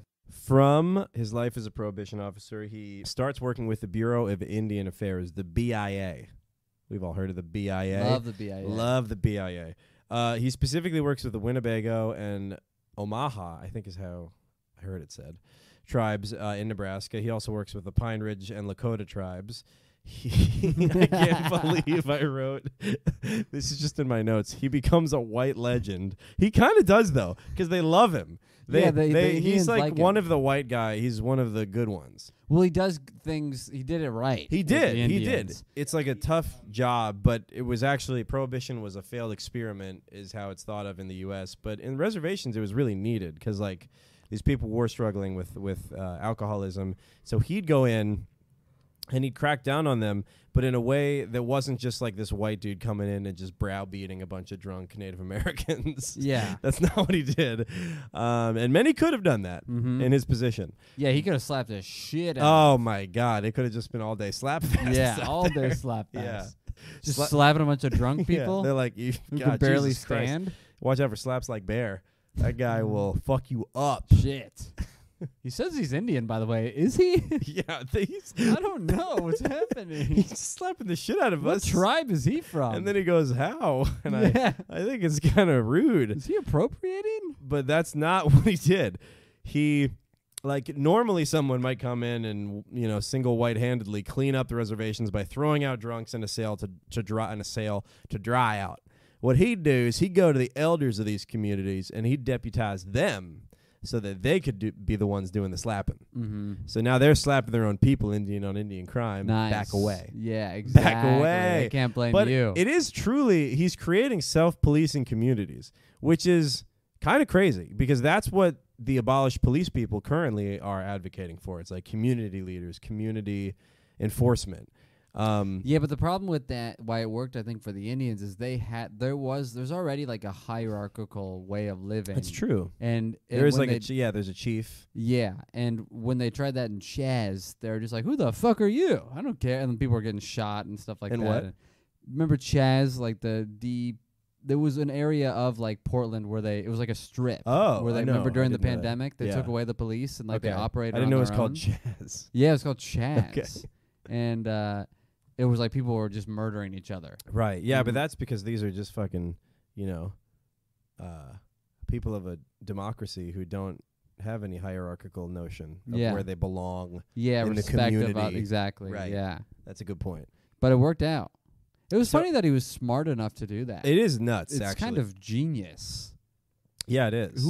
Nobody else I Who feel else like is was training people to just do your job for you? Yeah. Basically. Yeah, you're right. Maybe he infiltrated and was undercover and learned like the only way I'm ever going to make any progress is if I create a role where they respect each other. Probably. And then from that, people were getting arrested and the elders were like, thanks, we saw what you did. And then he learned the languages of the tribe. He learned the languages of the tribes. Yeah, he was really, he was going the extra mile. Like he was like Cleopatra. A president a PhD. They're like, look, you're one of us. Like, just really? take They it. do that? I feel like they do that, Didn't actually. they give Obama a PhD? I can believe and like, that. Yeah, like a school. A PhD? They give him like a doctorate. Wow, that's just a school being like, hey, we can't do much, but we can give you a fucking PhD. Well, this dude's One of printing these right documents. now. Well, you come on over. The kink goes, You wanna I'll fuck fire shit? up the printer. Yeah, come on. Doctor, here you go, Dr. He's Obama. like, I drone striked a fucking terrorist. Yeah. I don't need your piece of yeah, shit you doctorate. did, doctor. He's like, that's pretty cool. I'll take it. I'll take it. So he self-police. How do you? I wonder how you police in Indian reservations. Blow darts and boomerangs. You know what's crazy is that was probably. I wonder what their sirens sounded like when they pulled up on drunk. Okay. That's good stuff. Now that's good stuff. They had red and blue smoke. It's a horse. It's a horse where the one person's going. And somebody else is just getting red and blue. All the other people are pulling their horses over to the side. That is the best image. I hope that's in some long forgotten Disney cartoon that's been locked away somewhere. Is a scene, a very racist scene of, it has to be racist, of an Indian like ambulance. Yeah. And there's like, it's literally like people on top of each other just riding each other, like, you know, one guy's like on all fours and one guy's and he's and there's smoke, and one guy's kind of like twirling the smoke, right, to make it, you know, like it's rotating, and it's done perfectly, and it's animated perfectly. No, you couldn't like what you're picturing now is how Disney would have done it and how they should do it in 2023. For your consideration In at Pocahontas, the Oscars. urgent care. I've made my own animated short. Pocahontas EMT. They don't want you to see it, but I'll get it out there. Pocahontas EMT. House. House. Okay. All right. Well, cut all that. Yeah. But he was so good that it hurt him. He was too good for these people, these drunks. I don't drink. these feather-wearing drunks. Nope. I'm talking about just the Nebraskans. Okay. Just literal, just like people, this whites trying to drink. And, you know, Midwestern whites, they got to kick back and forget about life, these people. They can't forget about it. their factory, Midwest factory jobs. Yeah, I mean, so, I mean, we've said this on the podcast before. You can't legislate human behavior. And if you make something illegal, people are still going to do it. Mm-hmm. And if you make something illegal, also there will be, on the other side, a Richard Goody two-shoes, two-gun Hart following the letter of the law, trying to bring in anybody who breaks it, including his superiors. So he starts getting his superiors fired, or he tries to at least. They hate him and they fight back. Yeah, he sees that one of his superiors actually in the BIA is being like racist. Oh, yeah, because, yes. And you know he's got to hate this because he's an immigrant that faces prejudice. Who's claiming Indian also. Yeah. He's basically one of them at this point. Yeah, and he's Yeah. faced his own Italian racism. Yeah, it's so funny. You're so far back in America that Italian isn't white yet. Yeah. And then whites let a lot of people in. If it used to be even Irish weren't white. Yeah, Irish are like the whitest. Whitest. Yeah. Yeah. Italians I could see with the olive skin, I guess, in the summertime. Summertime Italian, maybe. Summertime Italian. Not in the group. Yeah, I'll take it. Talk to me in February. So he tries to get these supervisors fired.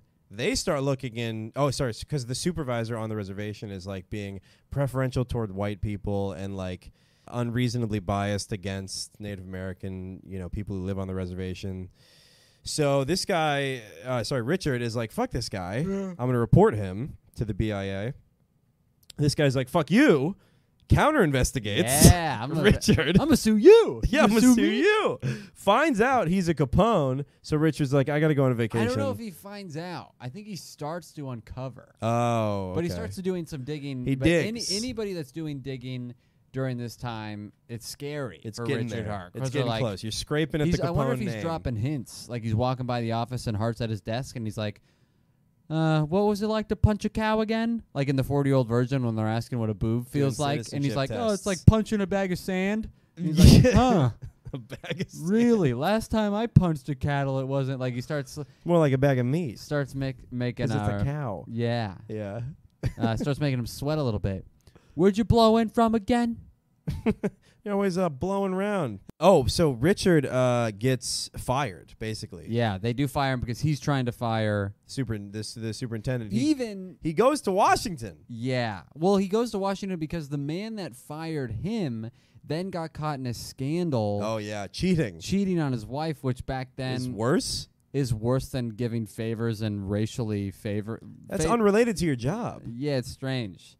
Also, like I thought back then, everybody was fucking everybody. But I think if you got caught, it was worse. Strange. I think now it's like not as many people are fucking other people, but it's less worse. Okay, yeah. You know what I mean? Yeah, because, apparently this guy gets caught and it's a big scandal in Nebraska. He has to flee all the way to Mexico. Yeah. He runs away to Mexico with his lover. Yeah, so Richard goes to Washington to plead his case.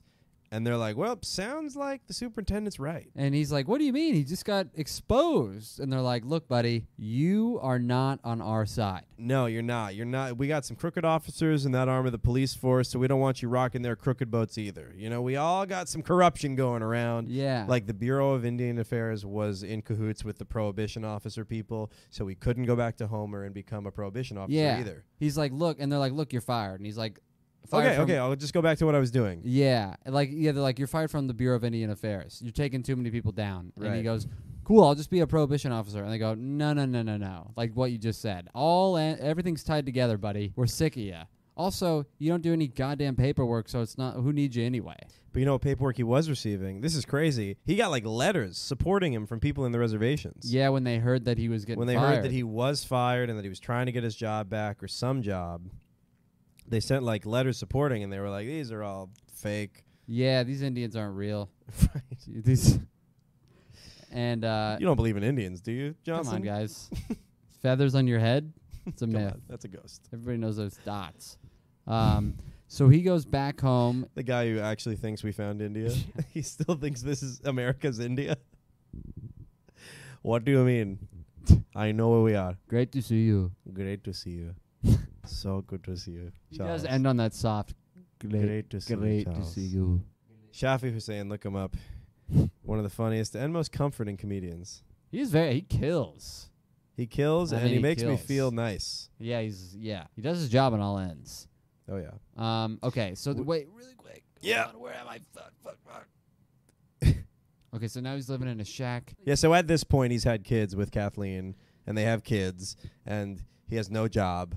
And he lives in a shack by the river, apparently only feeding his family off of fish that he catches, which is, I just don't. He's I'm living gonna, that 1880s lifestyle. I mean, was he panhandling for gold? And yeah. because here's the thing, this is where we need to go and maybe read this book, because the author, Jeff McMahon or whatever, MacArthur, he talked to the son.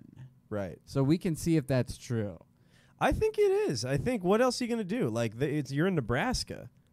So many talents. What are you going to do but build the shack down by the river? It's the fact that it's down by the river. Yeah. It's like, what's really going on? Yeah. What do you mean down by the river? Yeah. With your family in a shack? Yeah. You're living in a shack down by the river with your family catching fish. What is this shack? Like, I just picture like a lean-to. I picture like like at the very end of the Bear Grylls episode, like what he's made by then. Yeah. Like that's what I picture. I Yeah, picture yeah. like leafy palms over like in Survivor. Yeah, exactly. Like a diagonal roof. It's like a dirt floor, and no with floor. The kids are there. Like what it houses a family. Yeah, the mom is growing like monkey fur. Are they? You know. Yeah, like what's happening? They have like what are those little thongs on, or like yeah, deer skin clothing, and the kids. Yeah, they're the only kids at school with deer skin clothing. They do still go to school. They bring spears frequently. It's like the trailer park kid, but much worse. They're dirty, but it's from like hunting. Yeah.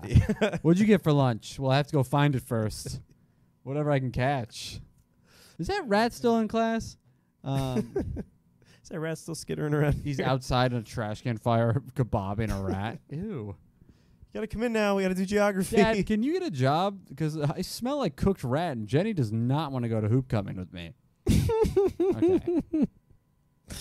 Do you want to say the one thing that happened? So he's living in a shack down by the river. I can't believe it. It's just so silly. And it's also sad if it's true. Like, that was his life. Yeah. And we're just like, Yeah, silly sentence. But he's still to us, it's a silly sentence. To him, it's his life. It's his life with his kids. That's hilarious. We're like, who lives in a shack down by the river? He's like, me and my whole family, actually. Catching fucking fish. We don't have any money, and we have if we're lucky. Yeah. If we're lucky, we catch fish. We don't eat. But he does work a little bit of jobs here and there. I think it's like he takes weird jobs, and then it's homeless people can have jobs. Yeah. They What, can cleaning not windows the and full-timers. stuff? Yeah. Yeah, But okay. people who sleep on the street can have a job. Yeah, I see what you mean. You know? Yeah, like in the pursuit They just of don't happiness. have enough. Yeah, like in the movie about homelessness. It's very That's for I wonder Charles. whatever happened to that guy. The guy who hasn't kept up with Will Smith since The Pursuit of Happiness. It's 2008, right? I think it was 2018, because I was 14 when it came out. Okay. Oh God, he's fading. He's flying away. There's one thing. There's one thing that happens with James Richard. Sorry, that turns the public opinion against him. Do you remember that thing where Yeah, he's like shooting out the? And this happened like in a when he chase. was a prohibition officer. I think right? this is probably when he's a prohibition officer. Maybe. I don't know. I guess it would be. Because there was also something that was saying, like, that's what I'm trying to say, is like, is he When fired? is this? Yeah, was he fired? Well, regardless, there's one thing that kind of sours the town's opinion on him at some point before the next chapter of his life. He allegedly killed somebody. He was in a car chase. Yes. That involved shooting a guy in the back of the head. On accident. Well, they were going for the tires and they really hit a pothole. Like, oh! Yeah. Oh shit! There goes his whole head. The sad thing is that the guy they were chasing wasn't even a bootlegger. He was just a drinker. Yeah, he just like stopped at somebody's house to get a beer. or whatever, and got freaked out when the police got behind him. And so then it turns out the guy was a veteran. It was all very sad. Yeah. But apparently he only killed that one guy.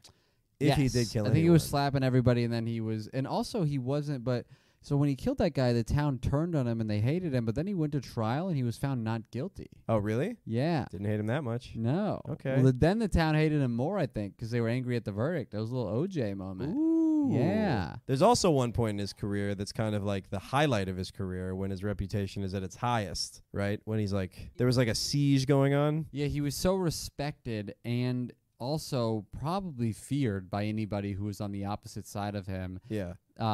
There were one As day, a prohibition officer. Yeah. One day there was a man in town who shot his wife. I don't think she was dead because he boarded up his house and kept her hostage. And then the police surrounded the house and they were like, "Put your hands up." And that's how they talked back then. I don't know if you know. Put your hands up. And you gotta put your front of your mouth more forward than the back of your mouth. it's called Nebraska embouchure. What a word. You know what an embouchure? What is that? That's the formation of your mouth to play an instrument. Wow. So the saxophonist, you go, and that's how you do. Surprising me every day with new tidbits. I knew I picked a good co-host. All right. You know when you hear a saxophone changes beats, it's them going. Oh. You really just kind of linking the saxophone. No wonder you kept Heather around Yeah. so long. Just playing the sax down yeah, there. I'm just playing hot I cross never buns. want to lick again. This dusty tongue has got no stamina. Nice. So the police and the guy boards his house up and they're like, "Put your hands up and come out."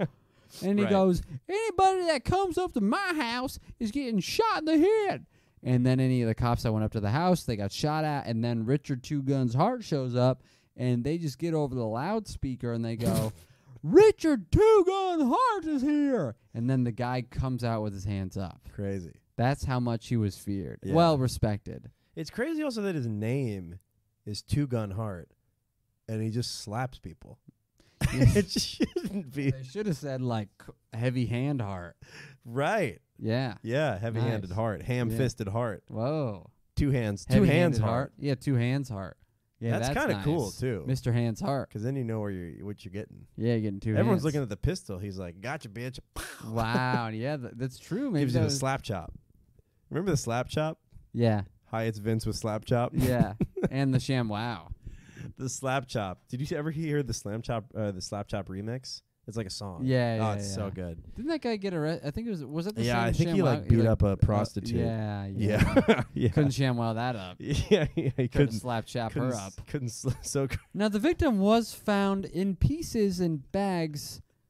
reportedly had been slap-chopped. slap chopped to pieces. You're gonna love my nuts. That song. You're gonna love my nuts. The remix was doing that part over and over again. You're gonna love my nuts. You're gonna love my nuts. Sham wow, I can't believe I'm going to prison for life. So Frank's so that's James. That's James's that's the height of James is when his name just inspires people to give up. Yeah. And then his fall is when he kind of maybe kills a veteran. Yeah. But, you live and you learn. And he's fired. He's jobless. He's living in a shack down by the river, fishing And, out fish for his family. Now we're gonna switch, but I gotta pee. Oh, yeah, you got to pay.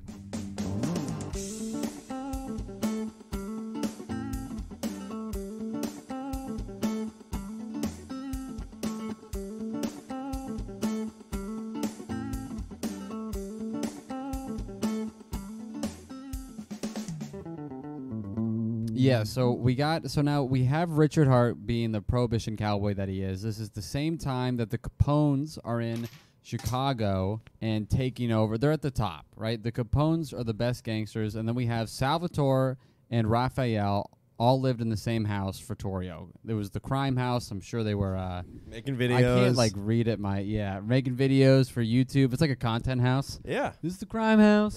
Yeah, they're just teaching each other how to torture victims. Yeah. So we need to snap back into the 1920s. Prohibition's hot.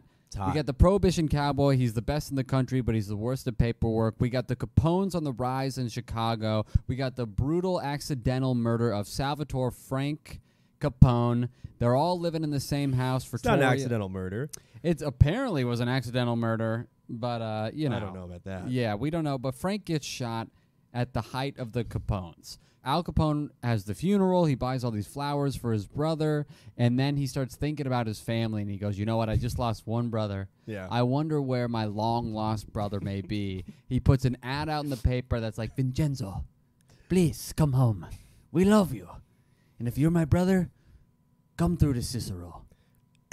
And if you're Mexican, maybe figure out how to do an Italian accent. Okay. Parentheses, read in Italian accent.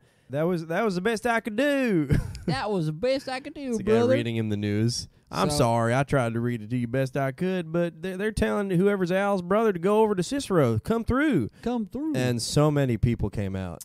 yeah, I mean, a lot. It was like looking for the people forging the golden ticket. Everyone's lining up to be like, I'm your brother. Please insert me into your profitable Make me a underworld Scapone. business. Make me a Scapone-ionaire. And what? Make me a Scapone-ionaire. Oh, Scapone. I'm really doing a lot over here. Mayor of Scapone. I'm really lifting a lot of the heavy work. Okay. Doing a lot of the Scapone. heavy lifting. I don't know about that. It's crazy that he puts out an ad in the paper to be like, see, where's my real brother? Yeah. Anyone seen him?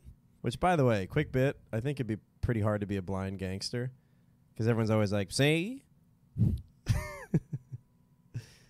I can't see.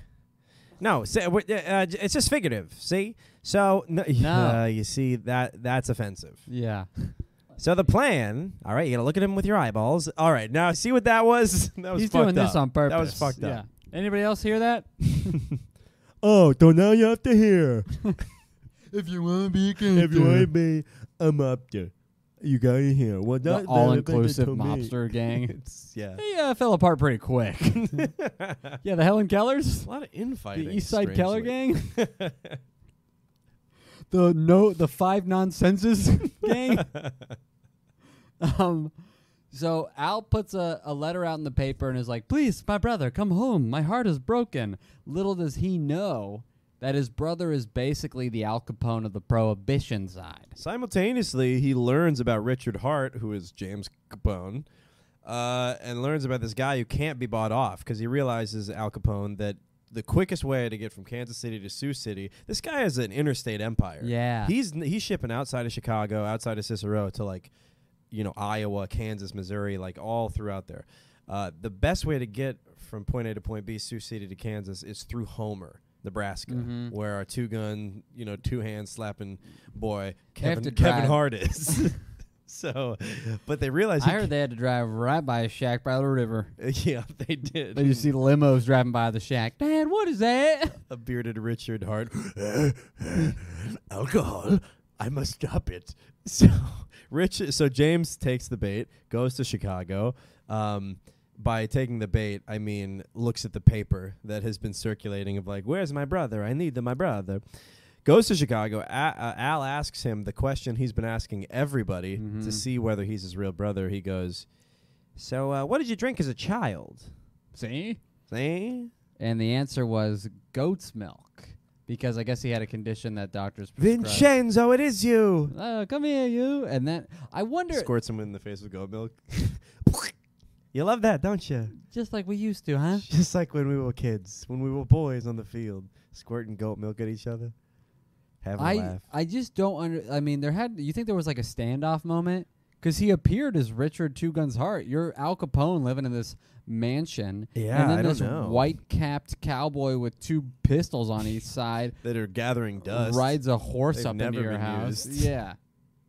Yeah, that's a good point. I mean, their reporter friend met up with them in 1924 and was like, hey, shouldn't you arrest this man? Mm-hmm. And he's like, I will if ever he steps foot in Nebraska. Yeah, so he's still, that's how much blood is not thicker. Blood is than- thicker. Oh, well. Well, not at this point. Not thicker than state lines. Yeah, blood's not thicker than paper. No, Yeah. no, it's not Thicker thicker than state lines, than zip codes over here. Yeah. Because Two Guns is like, look, if Al's ever in Nebraska, I don't care if you're my brother. I left you when you were 8, and I'll leave you in a cell now. Yeah. So they If I make it. gotta, and I won't do any paperwork, you'll be out in a jiffy. Yeah, you'll be out in But 30 minutes. It's a great process. I'm It's really it's bad a at my catch job. and release Yeah. program I have going on here. It's just really the fun of the catch for me. I don't really care what happens after that. You keep doing it because then I can keep catching you. Yeah, I love it. You're a repeat offender. It's sport. It's the greatest game. So that's when they came to an agreement, like, we're going to stay in our own, territories.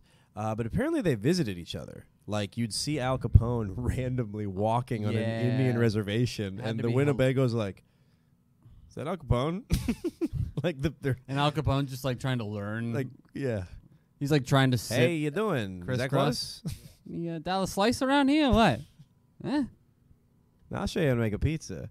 He takes just like a bread. You're making the pizza all wrong. You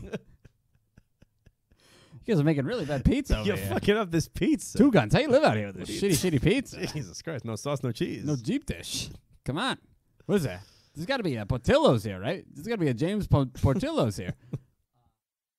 So, you'd see Al Capone just like hanging out at reservations that Richard worked on. What is that like now? That's like if you're at a Benihana and you see like Kim Kardashian, like what? Or no, somebody like if you went to an a Indian Dunkin', reservation is a Benihana of now. Well, I mean like a common area. No, it's like working at a Benihana. It's like being with the Indians. I tell you, my school, the true fans of the podcast, the Indians. There is a reason. Oneers. It's because they were overshadowed, and Indians. It was like conflated with people from India, so they're overshadowed. The first overshadowed. Yeah.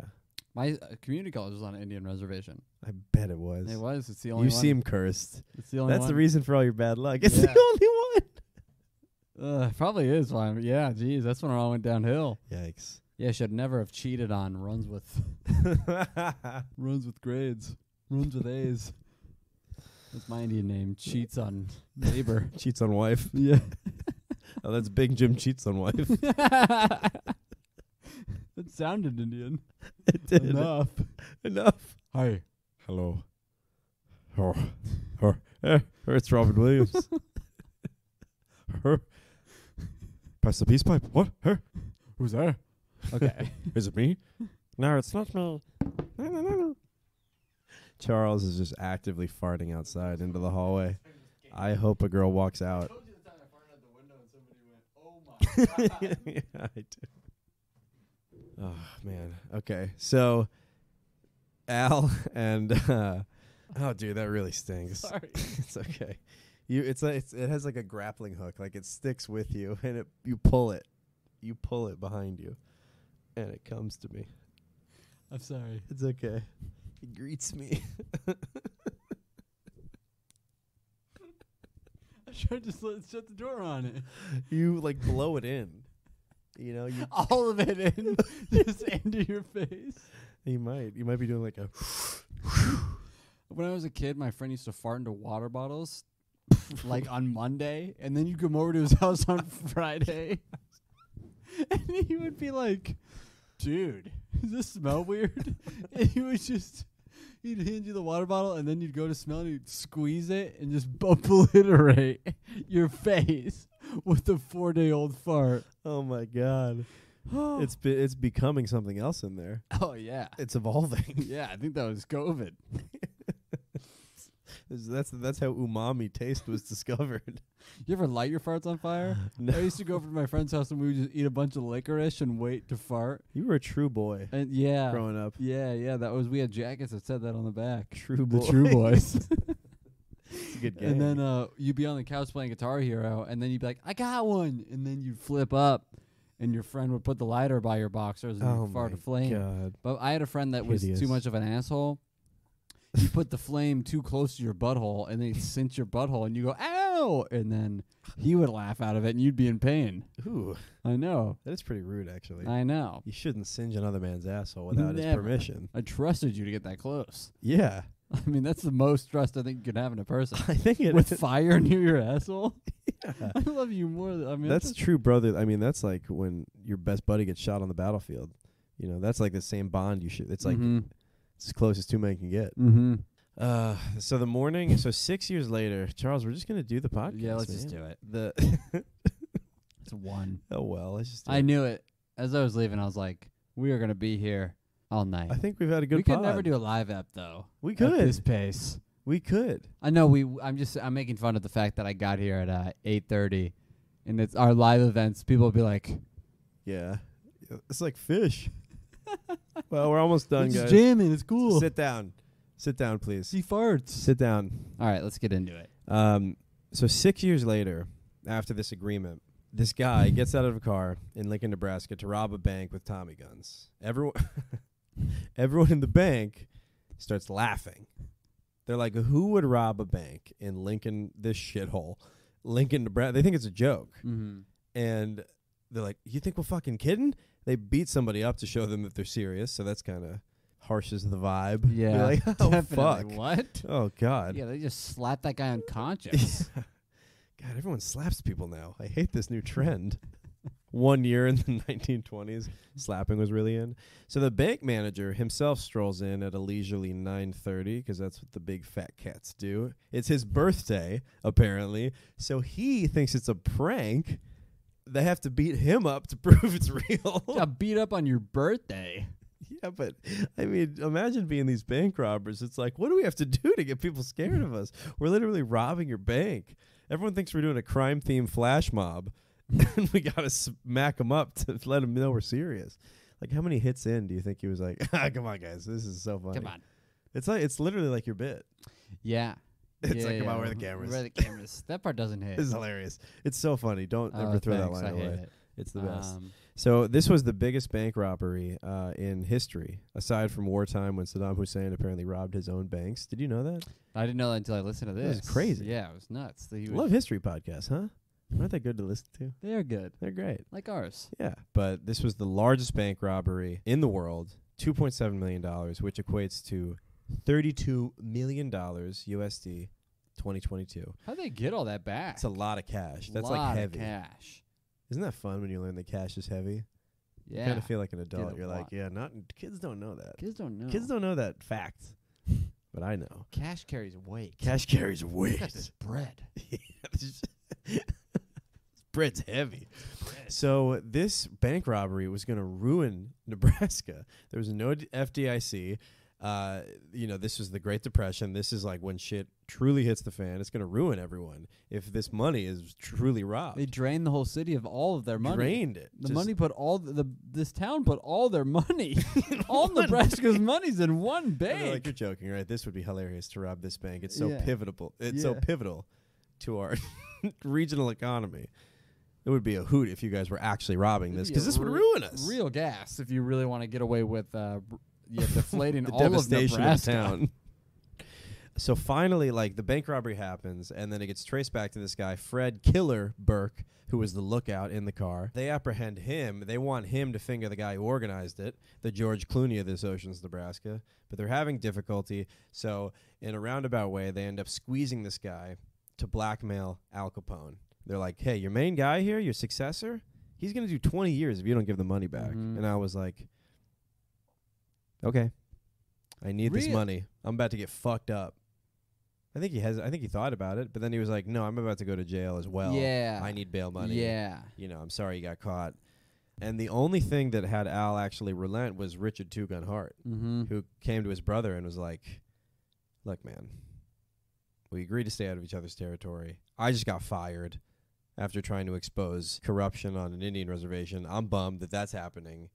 So I come back to Homer with my tail between my legs, and my brother's goons have robbed the one bank in the state. And so he's like, dude, just get out of here. Give the money back. Yeah.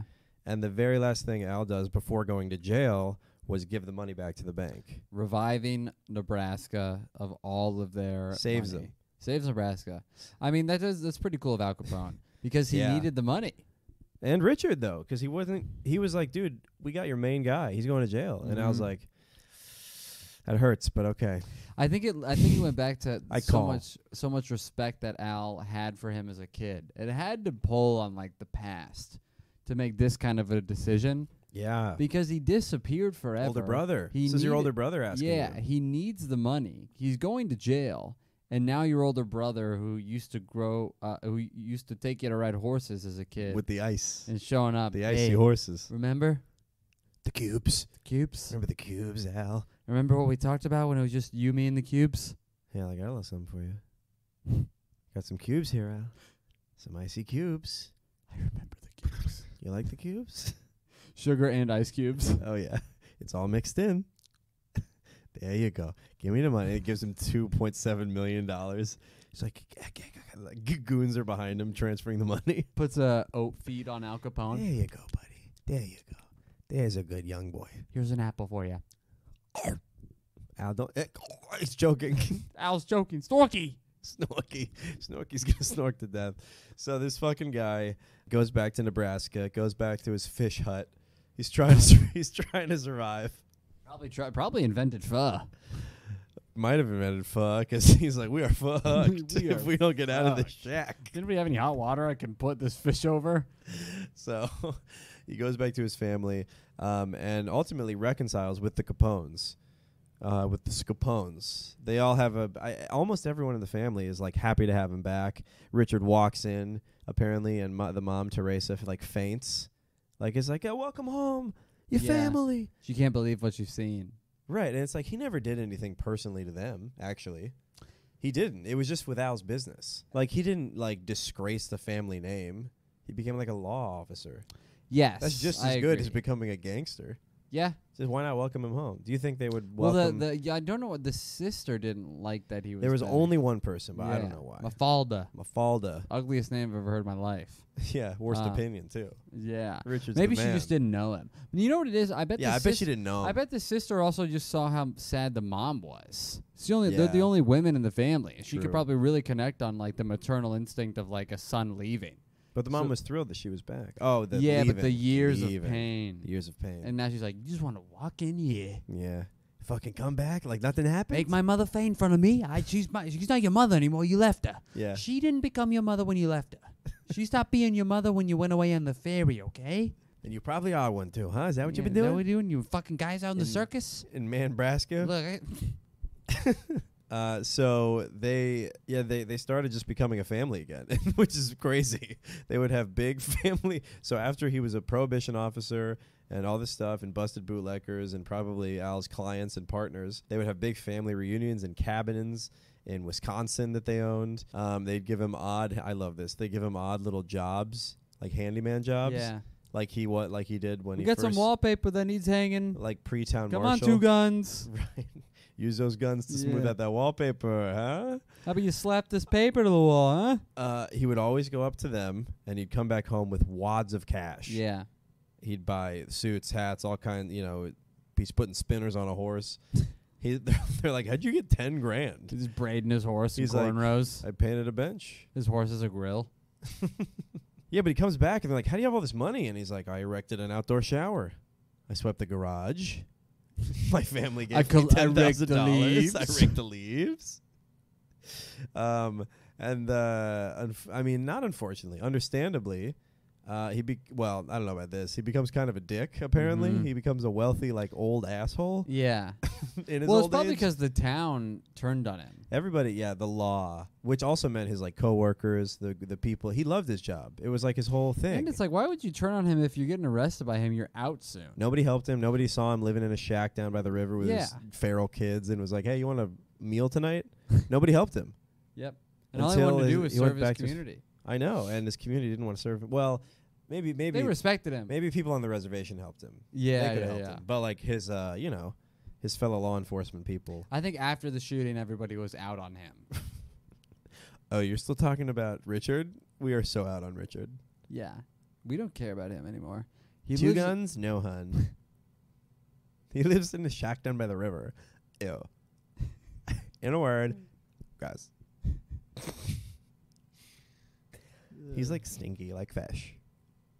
His son? I think he talks to seagulls. I don't know if this is the right move, but I guess it is. Richard also tells his family that he's a Capone, which is still under wraps. It's still secret because he hasn't revealed this publicly. It's like he's just coming back with all this cash. Where'd you get it? What's happening? And then he tells his wife, he's like, hey, this is what all this money is. I'm actually a Capone. And apparently they were kind of standoffish, but some of the teens didn't care. It seemed like the kids didn't care, but the family was like, I'm assuming the wife, the dad, and other in-laws were kind of like, whoa, you're a Capone? Right. Because it's kind of like... Good booze, I guess. What? Good booze. Thank you for the booze. It's strange that they were standoffish because they all seemed like they drank, but maybe they were just. It feels like I to think me, it's just because he became this different guy, this rich. yeah, old asshole. And then he became a slimy guy, and then he was a Capone, and you're like, oh, you're not who we thought you were. Yeah, You're a I slimy think so. Capone. Money changed him a You little bit for pig. briefly. Yeah, you fucking pig. You prosciutto munching. You fucking. They just go prosciutto. so Yeah. Italian racist on him. You fucking Put a horse- Kalamata son of a. You Galamata sucking. You son of a- margarita piece of. Still saying it. Why I oughta who I'm walking here. You bruschetto bitch. You mozzarella munching. You rigatoni tard. All right. You linguine licking. You bene alla vodka You fucking son of a bitch. Bene alla vodka. I don't know. So, he becomes a shitty person. They're like, you're a Capone. You're a dirtbag. You were always a dick. I always hated you. Fuck you. Fuck I your know. brother. Wow. I wish you never saved me. I wish you never saved me from the flash flood. No, they're not that harsh, but it's like still like they're like, what? And then. Because he's also bragging about this "fuck you, I'm rich now" money. And then, when you want to say what happens to him next? Well, what happens to him? He's a braggart all around town. He's a blowhard. He's flashing his cash, and then one night Walking around with a cape, Yeah. A gold cape. a crown made of I'm diamonds. sick of this guy's fucking horse. A horse with gold teeth and a crown made of diamonds. Yeah. He's got the nicest horse in town. He still lives by a shack on the river out of pride. He's at the bar flashing cash, making it rain, buying a beer for everybody, then arresting him. And then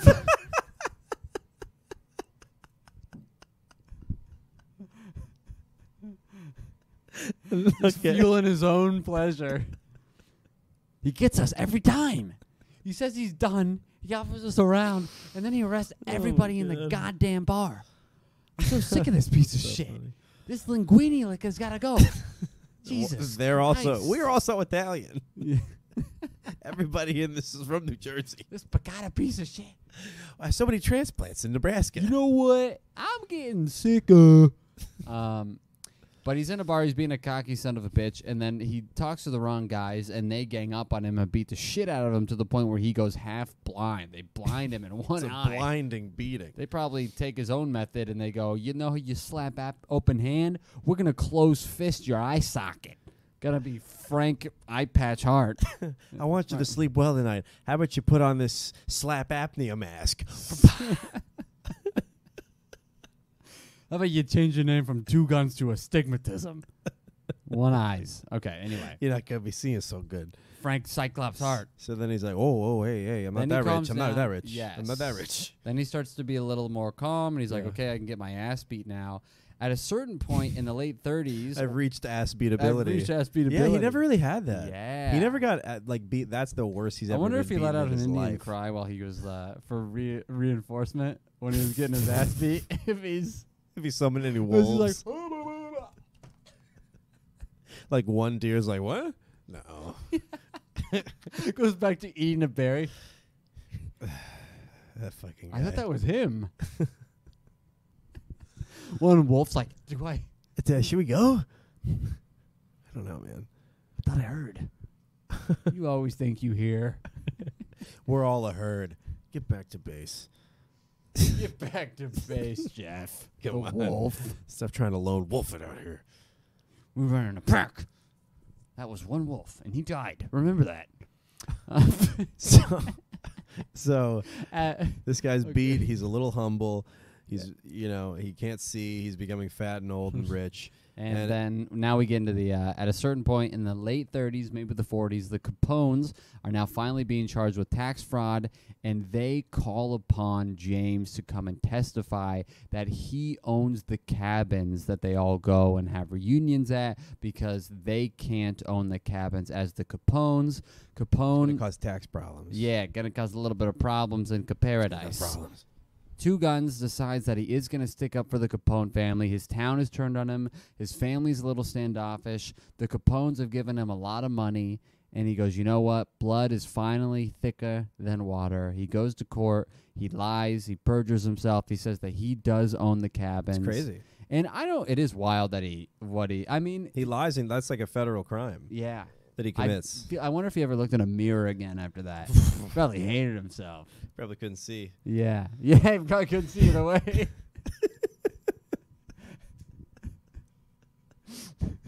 He doesn't have to look at himself anymore. The time for self-reflecting is over. Nice. Edit that in, Got it Jamie. in. Jamie. I wish I had a Jamie. But it doesn't. The Capones still go to jail. Oh, do they? Does he? I think they. I don't know if. I think he helps them out. Yeah. Holy hell. Yeah. I don't know whether. Yeah, I think it helped. I think the lie did help to an extent. It probably lessened the sentence a little bit. Let me just. Did you hit it? Yeah, and now it's recording again. Oh, okay, cool. Trust me. Great. Trust me. Man. Love the old pod. The old pod we jived. The old pod was good. It's hard, man. It's hard. 20 episodes in. Man, the old pod. Remember episode 4? We really had something. We could really honestly take those off and put them on the Patreon. I might do that. Okay. You're like, get me the fuck out of here. Who knows? No, they need some eps though Okay, I can do that. to like. You can leave them on. Fine.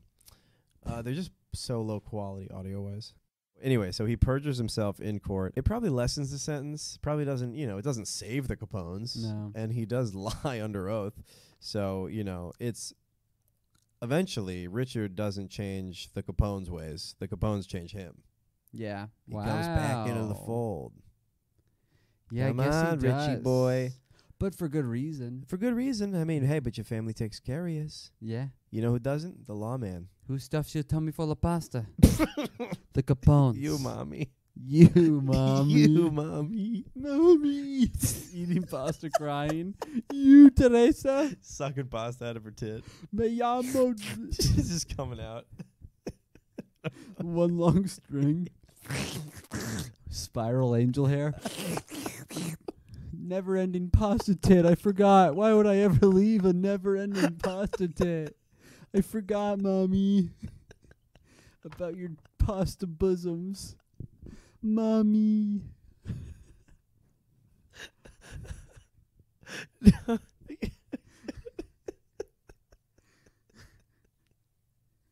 We gotta cut it. We gotta cut it there. Getting too hard, too fast.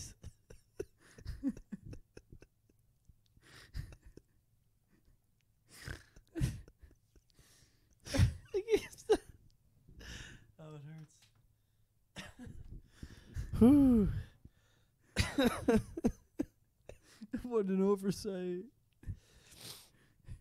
Oh God, I feel like Richard I can't see. I mean, that's the podcast, folks. That's got to be it. It's so late, and we wrapped it He up. dies, all right? He dies. He fucking dies. He's like, look, he just dies. He ate dies fish and from a that's river, it. and then he died. Okay. What else do you want? It's over. It's over, man. He died. The episode's over. You listened to it, okay? You did it. Oh my God. But yeah, man, I mean, overall, this guy's a weirdo. He's the weirdest guy. He's a weird guy. I mean, Al Capone kind of just became Al Capone was like on the straight and narrow compared to this dude. This dude wandered. He lived lives multiple lives. in disguise and out of disguise. Like He was always living a lie, but then he became the most famous prohibition officer. What a crazy life. Yeah. He blew into town. First of all, let's recap. Let's do a little recap. He leaves the family of the most torious Most mobster. torious. Most torious. Shit. That's a good. I'd say that counts. Most torious. In most terms of my rap group names. Add it to the list, fans. Rap I group heard names. I heard your bread's really known around here. Yeah, you could say it's a toast story. Okay. All right. So this guy leaves the most notorious mobster family at the age of 16, joins the circus, serves in World War I, blows into town hoping to be a sheriff. Also manages to avoid the consequences of World War I. Goes to World War I the right way, not as a circus, but as a soldier. There's one way to do war wrong. It's as a circus. It's as a circus. You don't want to be out there like a bunch of monkeys. Just getting shot at. Yeah. You're throwing your shit at them. That does nothing. Just angers them. Just angers them. The men with shoot bullets. harder. They're like thrusting when they shoot. So he's in the military. He comes back. He gets decorated by General Pershing. Yeah. That's crazy. Right. It gets a high rec for Nebraska. 2 thumbs up. Comes into town off a train hoping to be the sheriff in town and eventually becomes the sheriff in town. Flood. He meets his wife through a flood. Says he's Italian and Mexican, and everybody believes him. Becomes one of the most famous prohibition officers in the U.S. The most respected agent of the Bureau of Indian Affairs, exposes corruption, learns the languages, really gets in with the tribes, implements a self-policing, community-based enforcement system. Way ahead of his time. This is the lives of 50 men. Right, and we're not even done. Who cares about 2.5 men? Yeah, This is it's living. 2-gun for me. Yeah. So we're at... We're 2-gun men. People just cross out 2 of the letters. 2 gay men. That's what you are. Fuck. They hate crimed our shirts, man.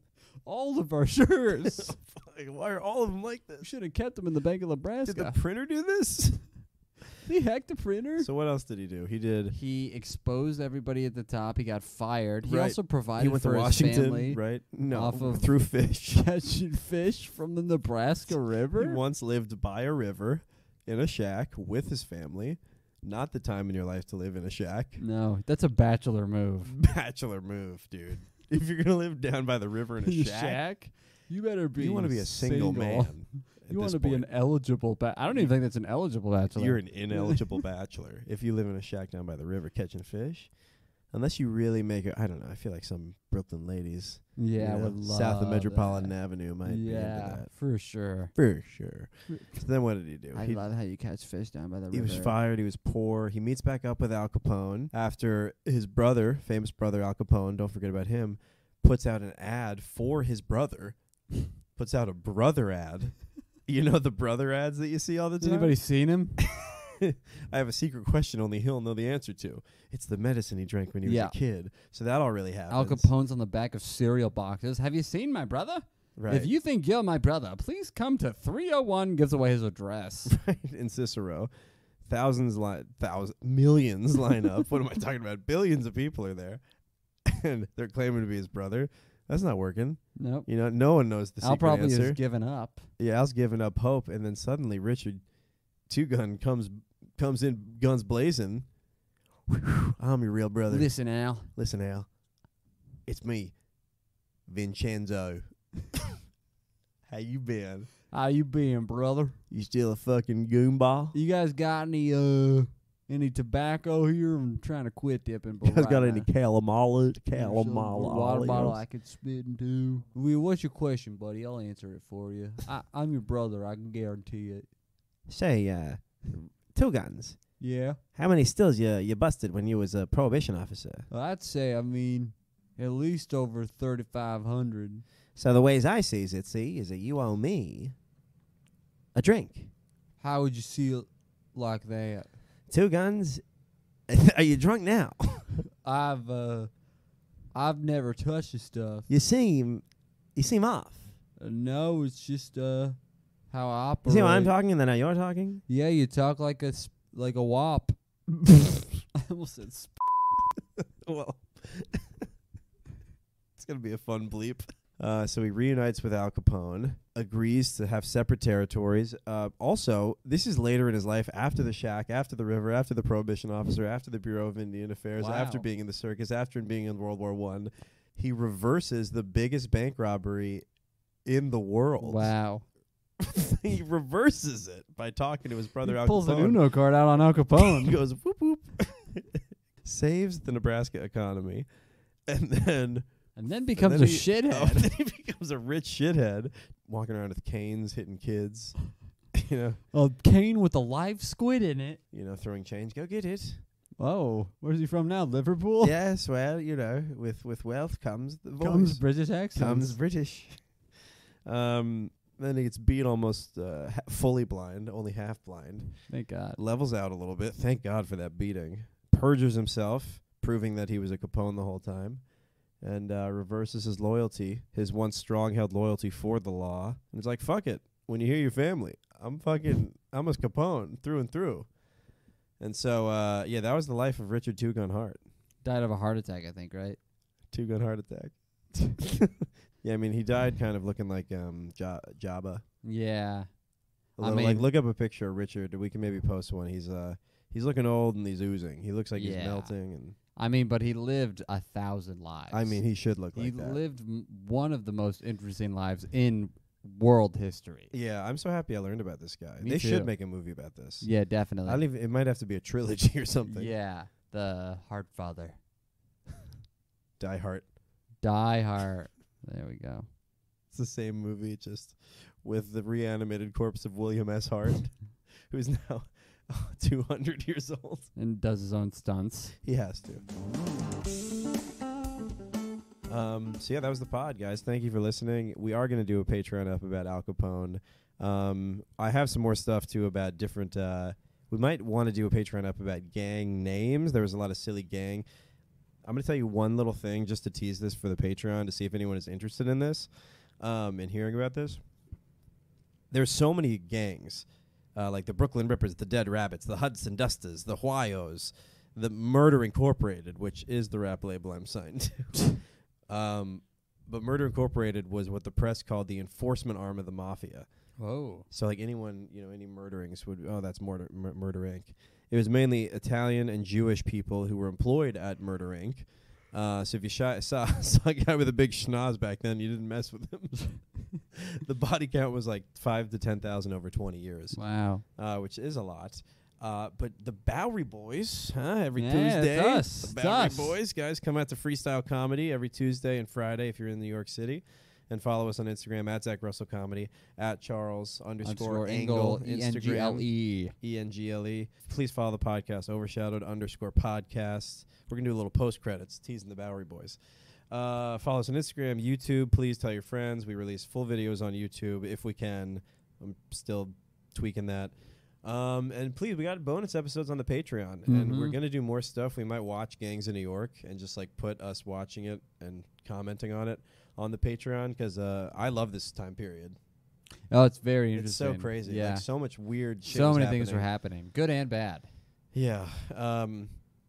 So do all that. Thank you for listening. Tell your friends. But every Tuesday you can see us at the Bowery Electric. Me, you, Santiago, a.k.a. the Bowery Boys. The Bowery, in contrast with one of the worst city slums in the United States, the 5 Points, where Al Capone is from, the Bowery was a more prosperous working-class community. So this was like kind of the rich kids who wanted to be in the gang. And the majority of the Bowery Boys otherwise led law-abiding lives outside of their involvement in the gang. So it was kind of like a Fight Club thing. The gang was made up exclusively of volunteer firemen. Whoa. And they would fight rival fire companies over who would extinguish a fire.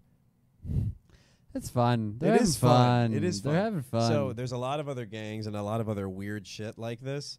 So if you guys would like to hear about that, please let me know. Just DM the podcast, email us, whatever.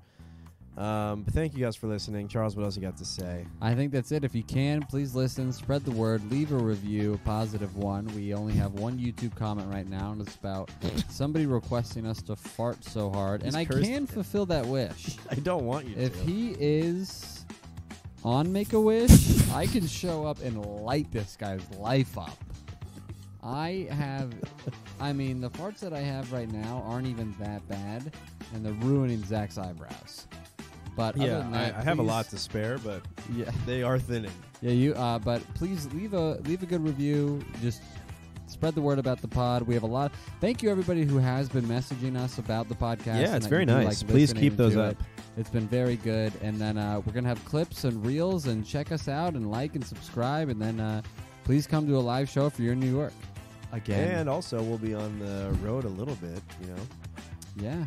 Like you're going to be in Arizona. I was in Pennsylvania. Hopefully we'll be traveling. I think by the end of if you want to come see us live, hit us up on our private Instagrams, or you can, or message get the pod. together an email list, message the pod. Yeah, whatever you want to do. Hell yeah. Oh yeah, yeah, and yeah. Thank you. Goodbye. Bye. It's 1:22 a.m.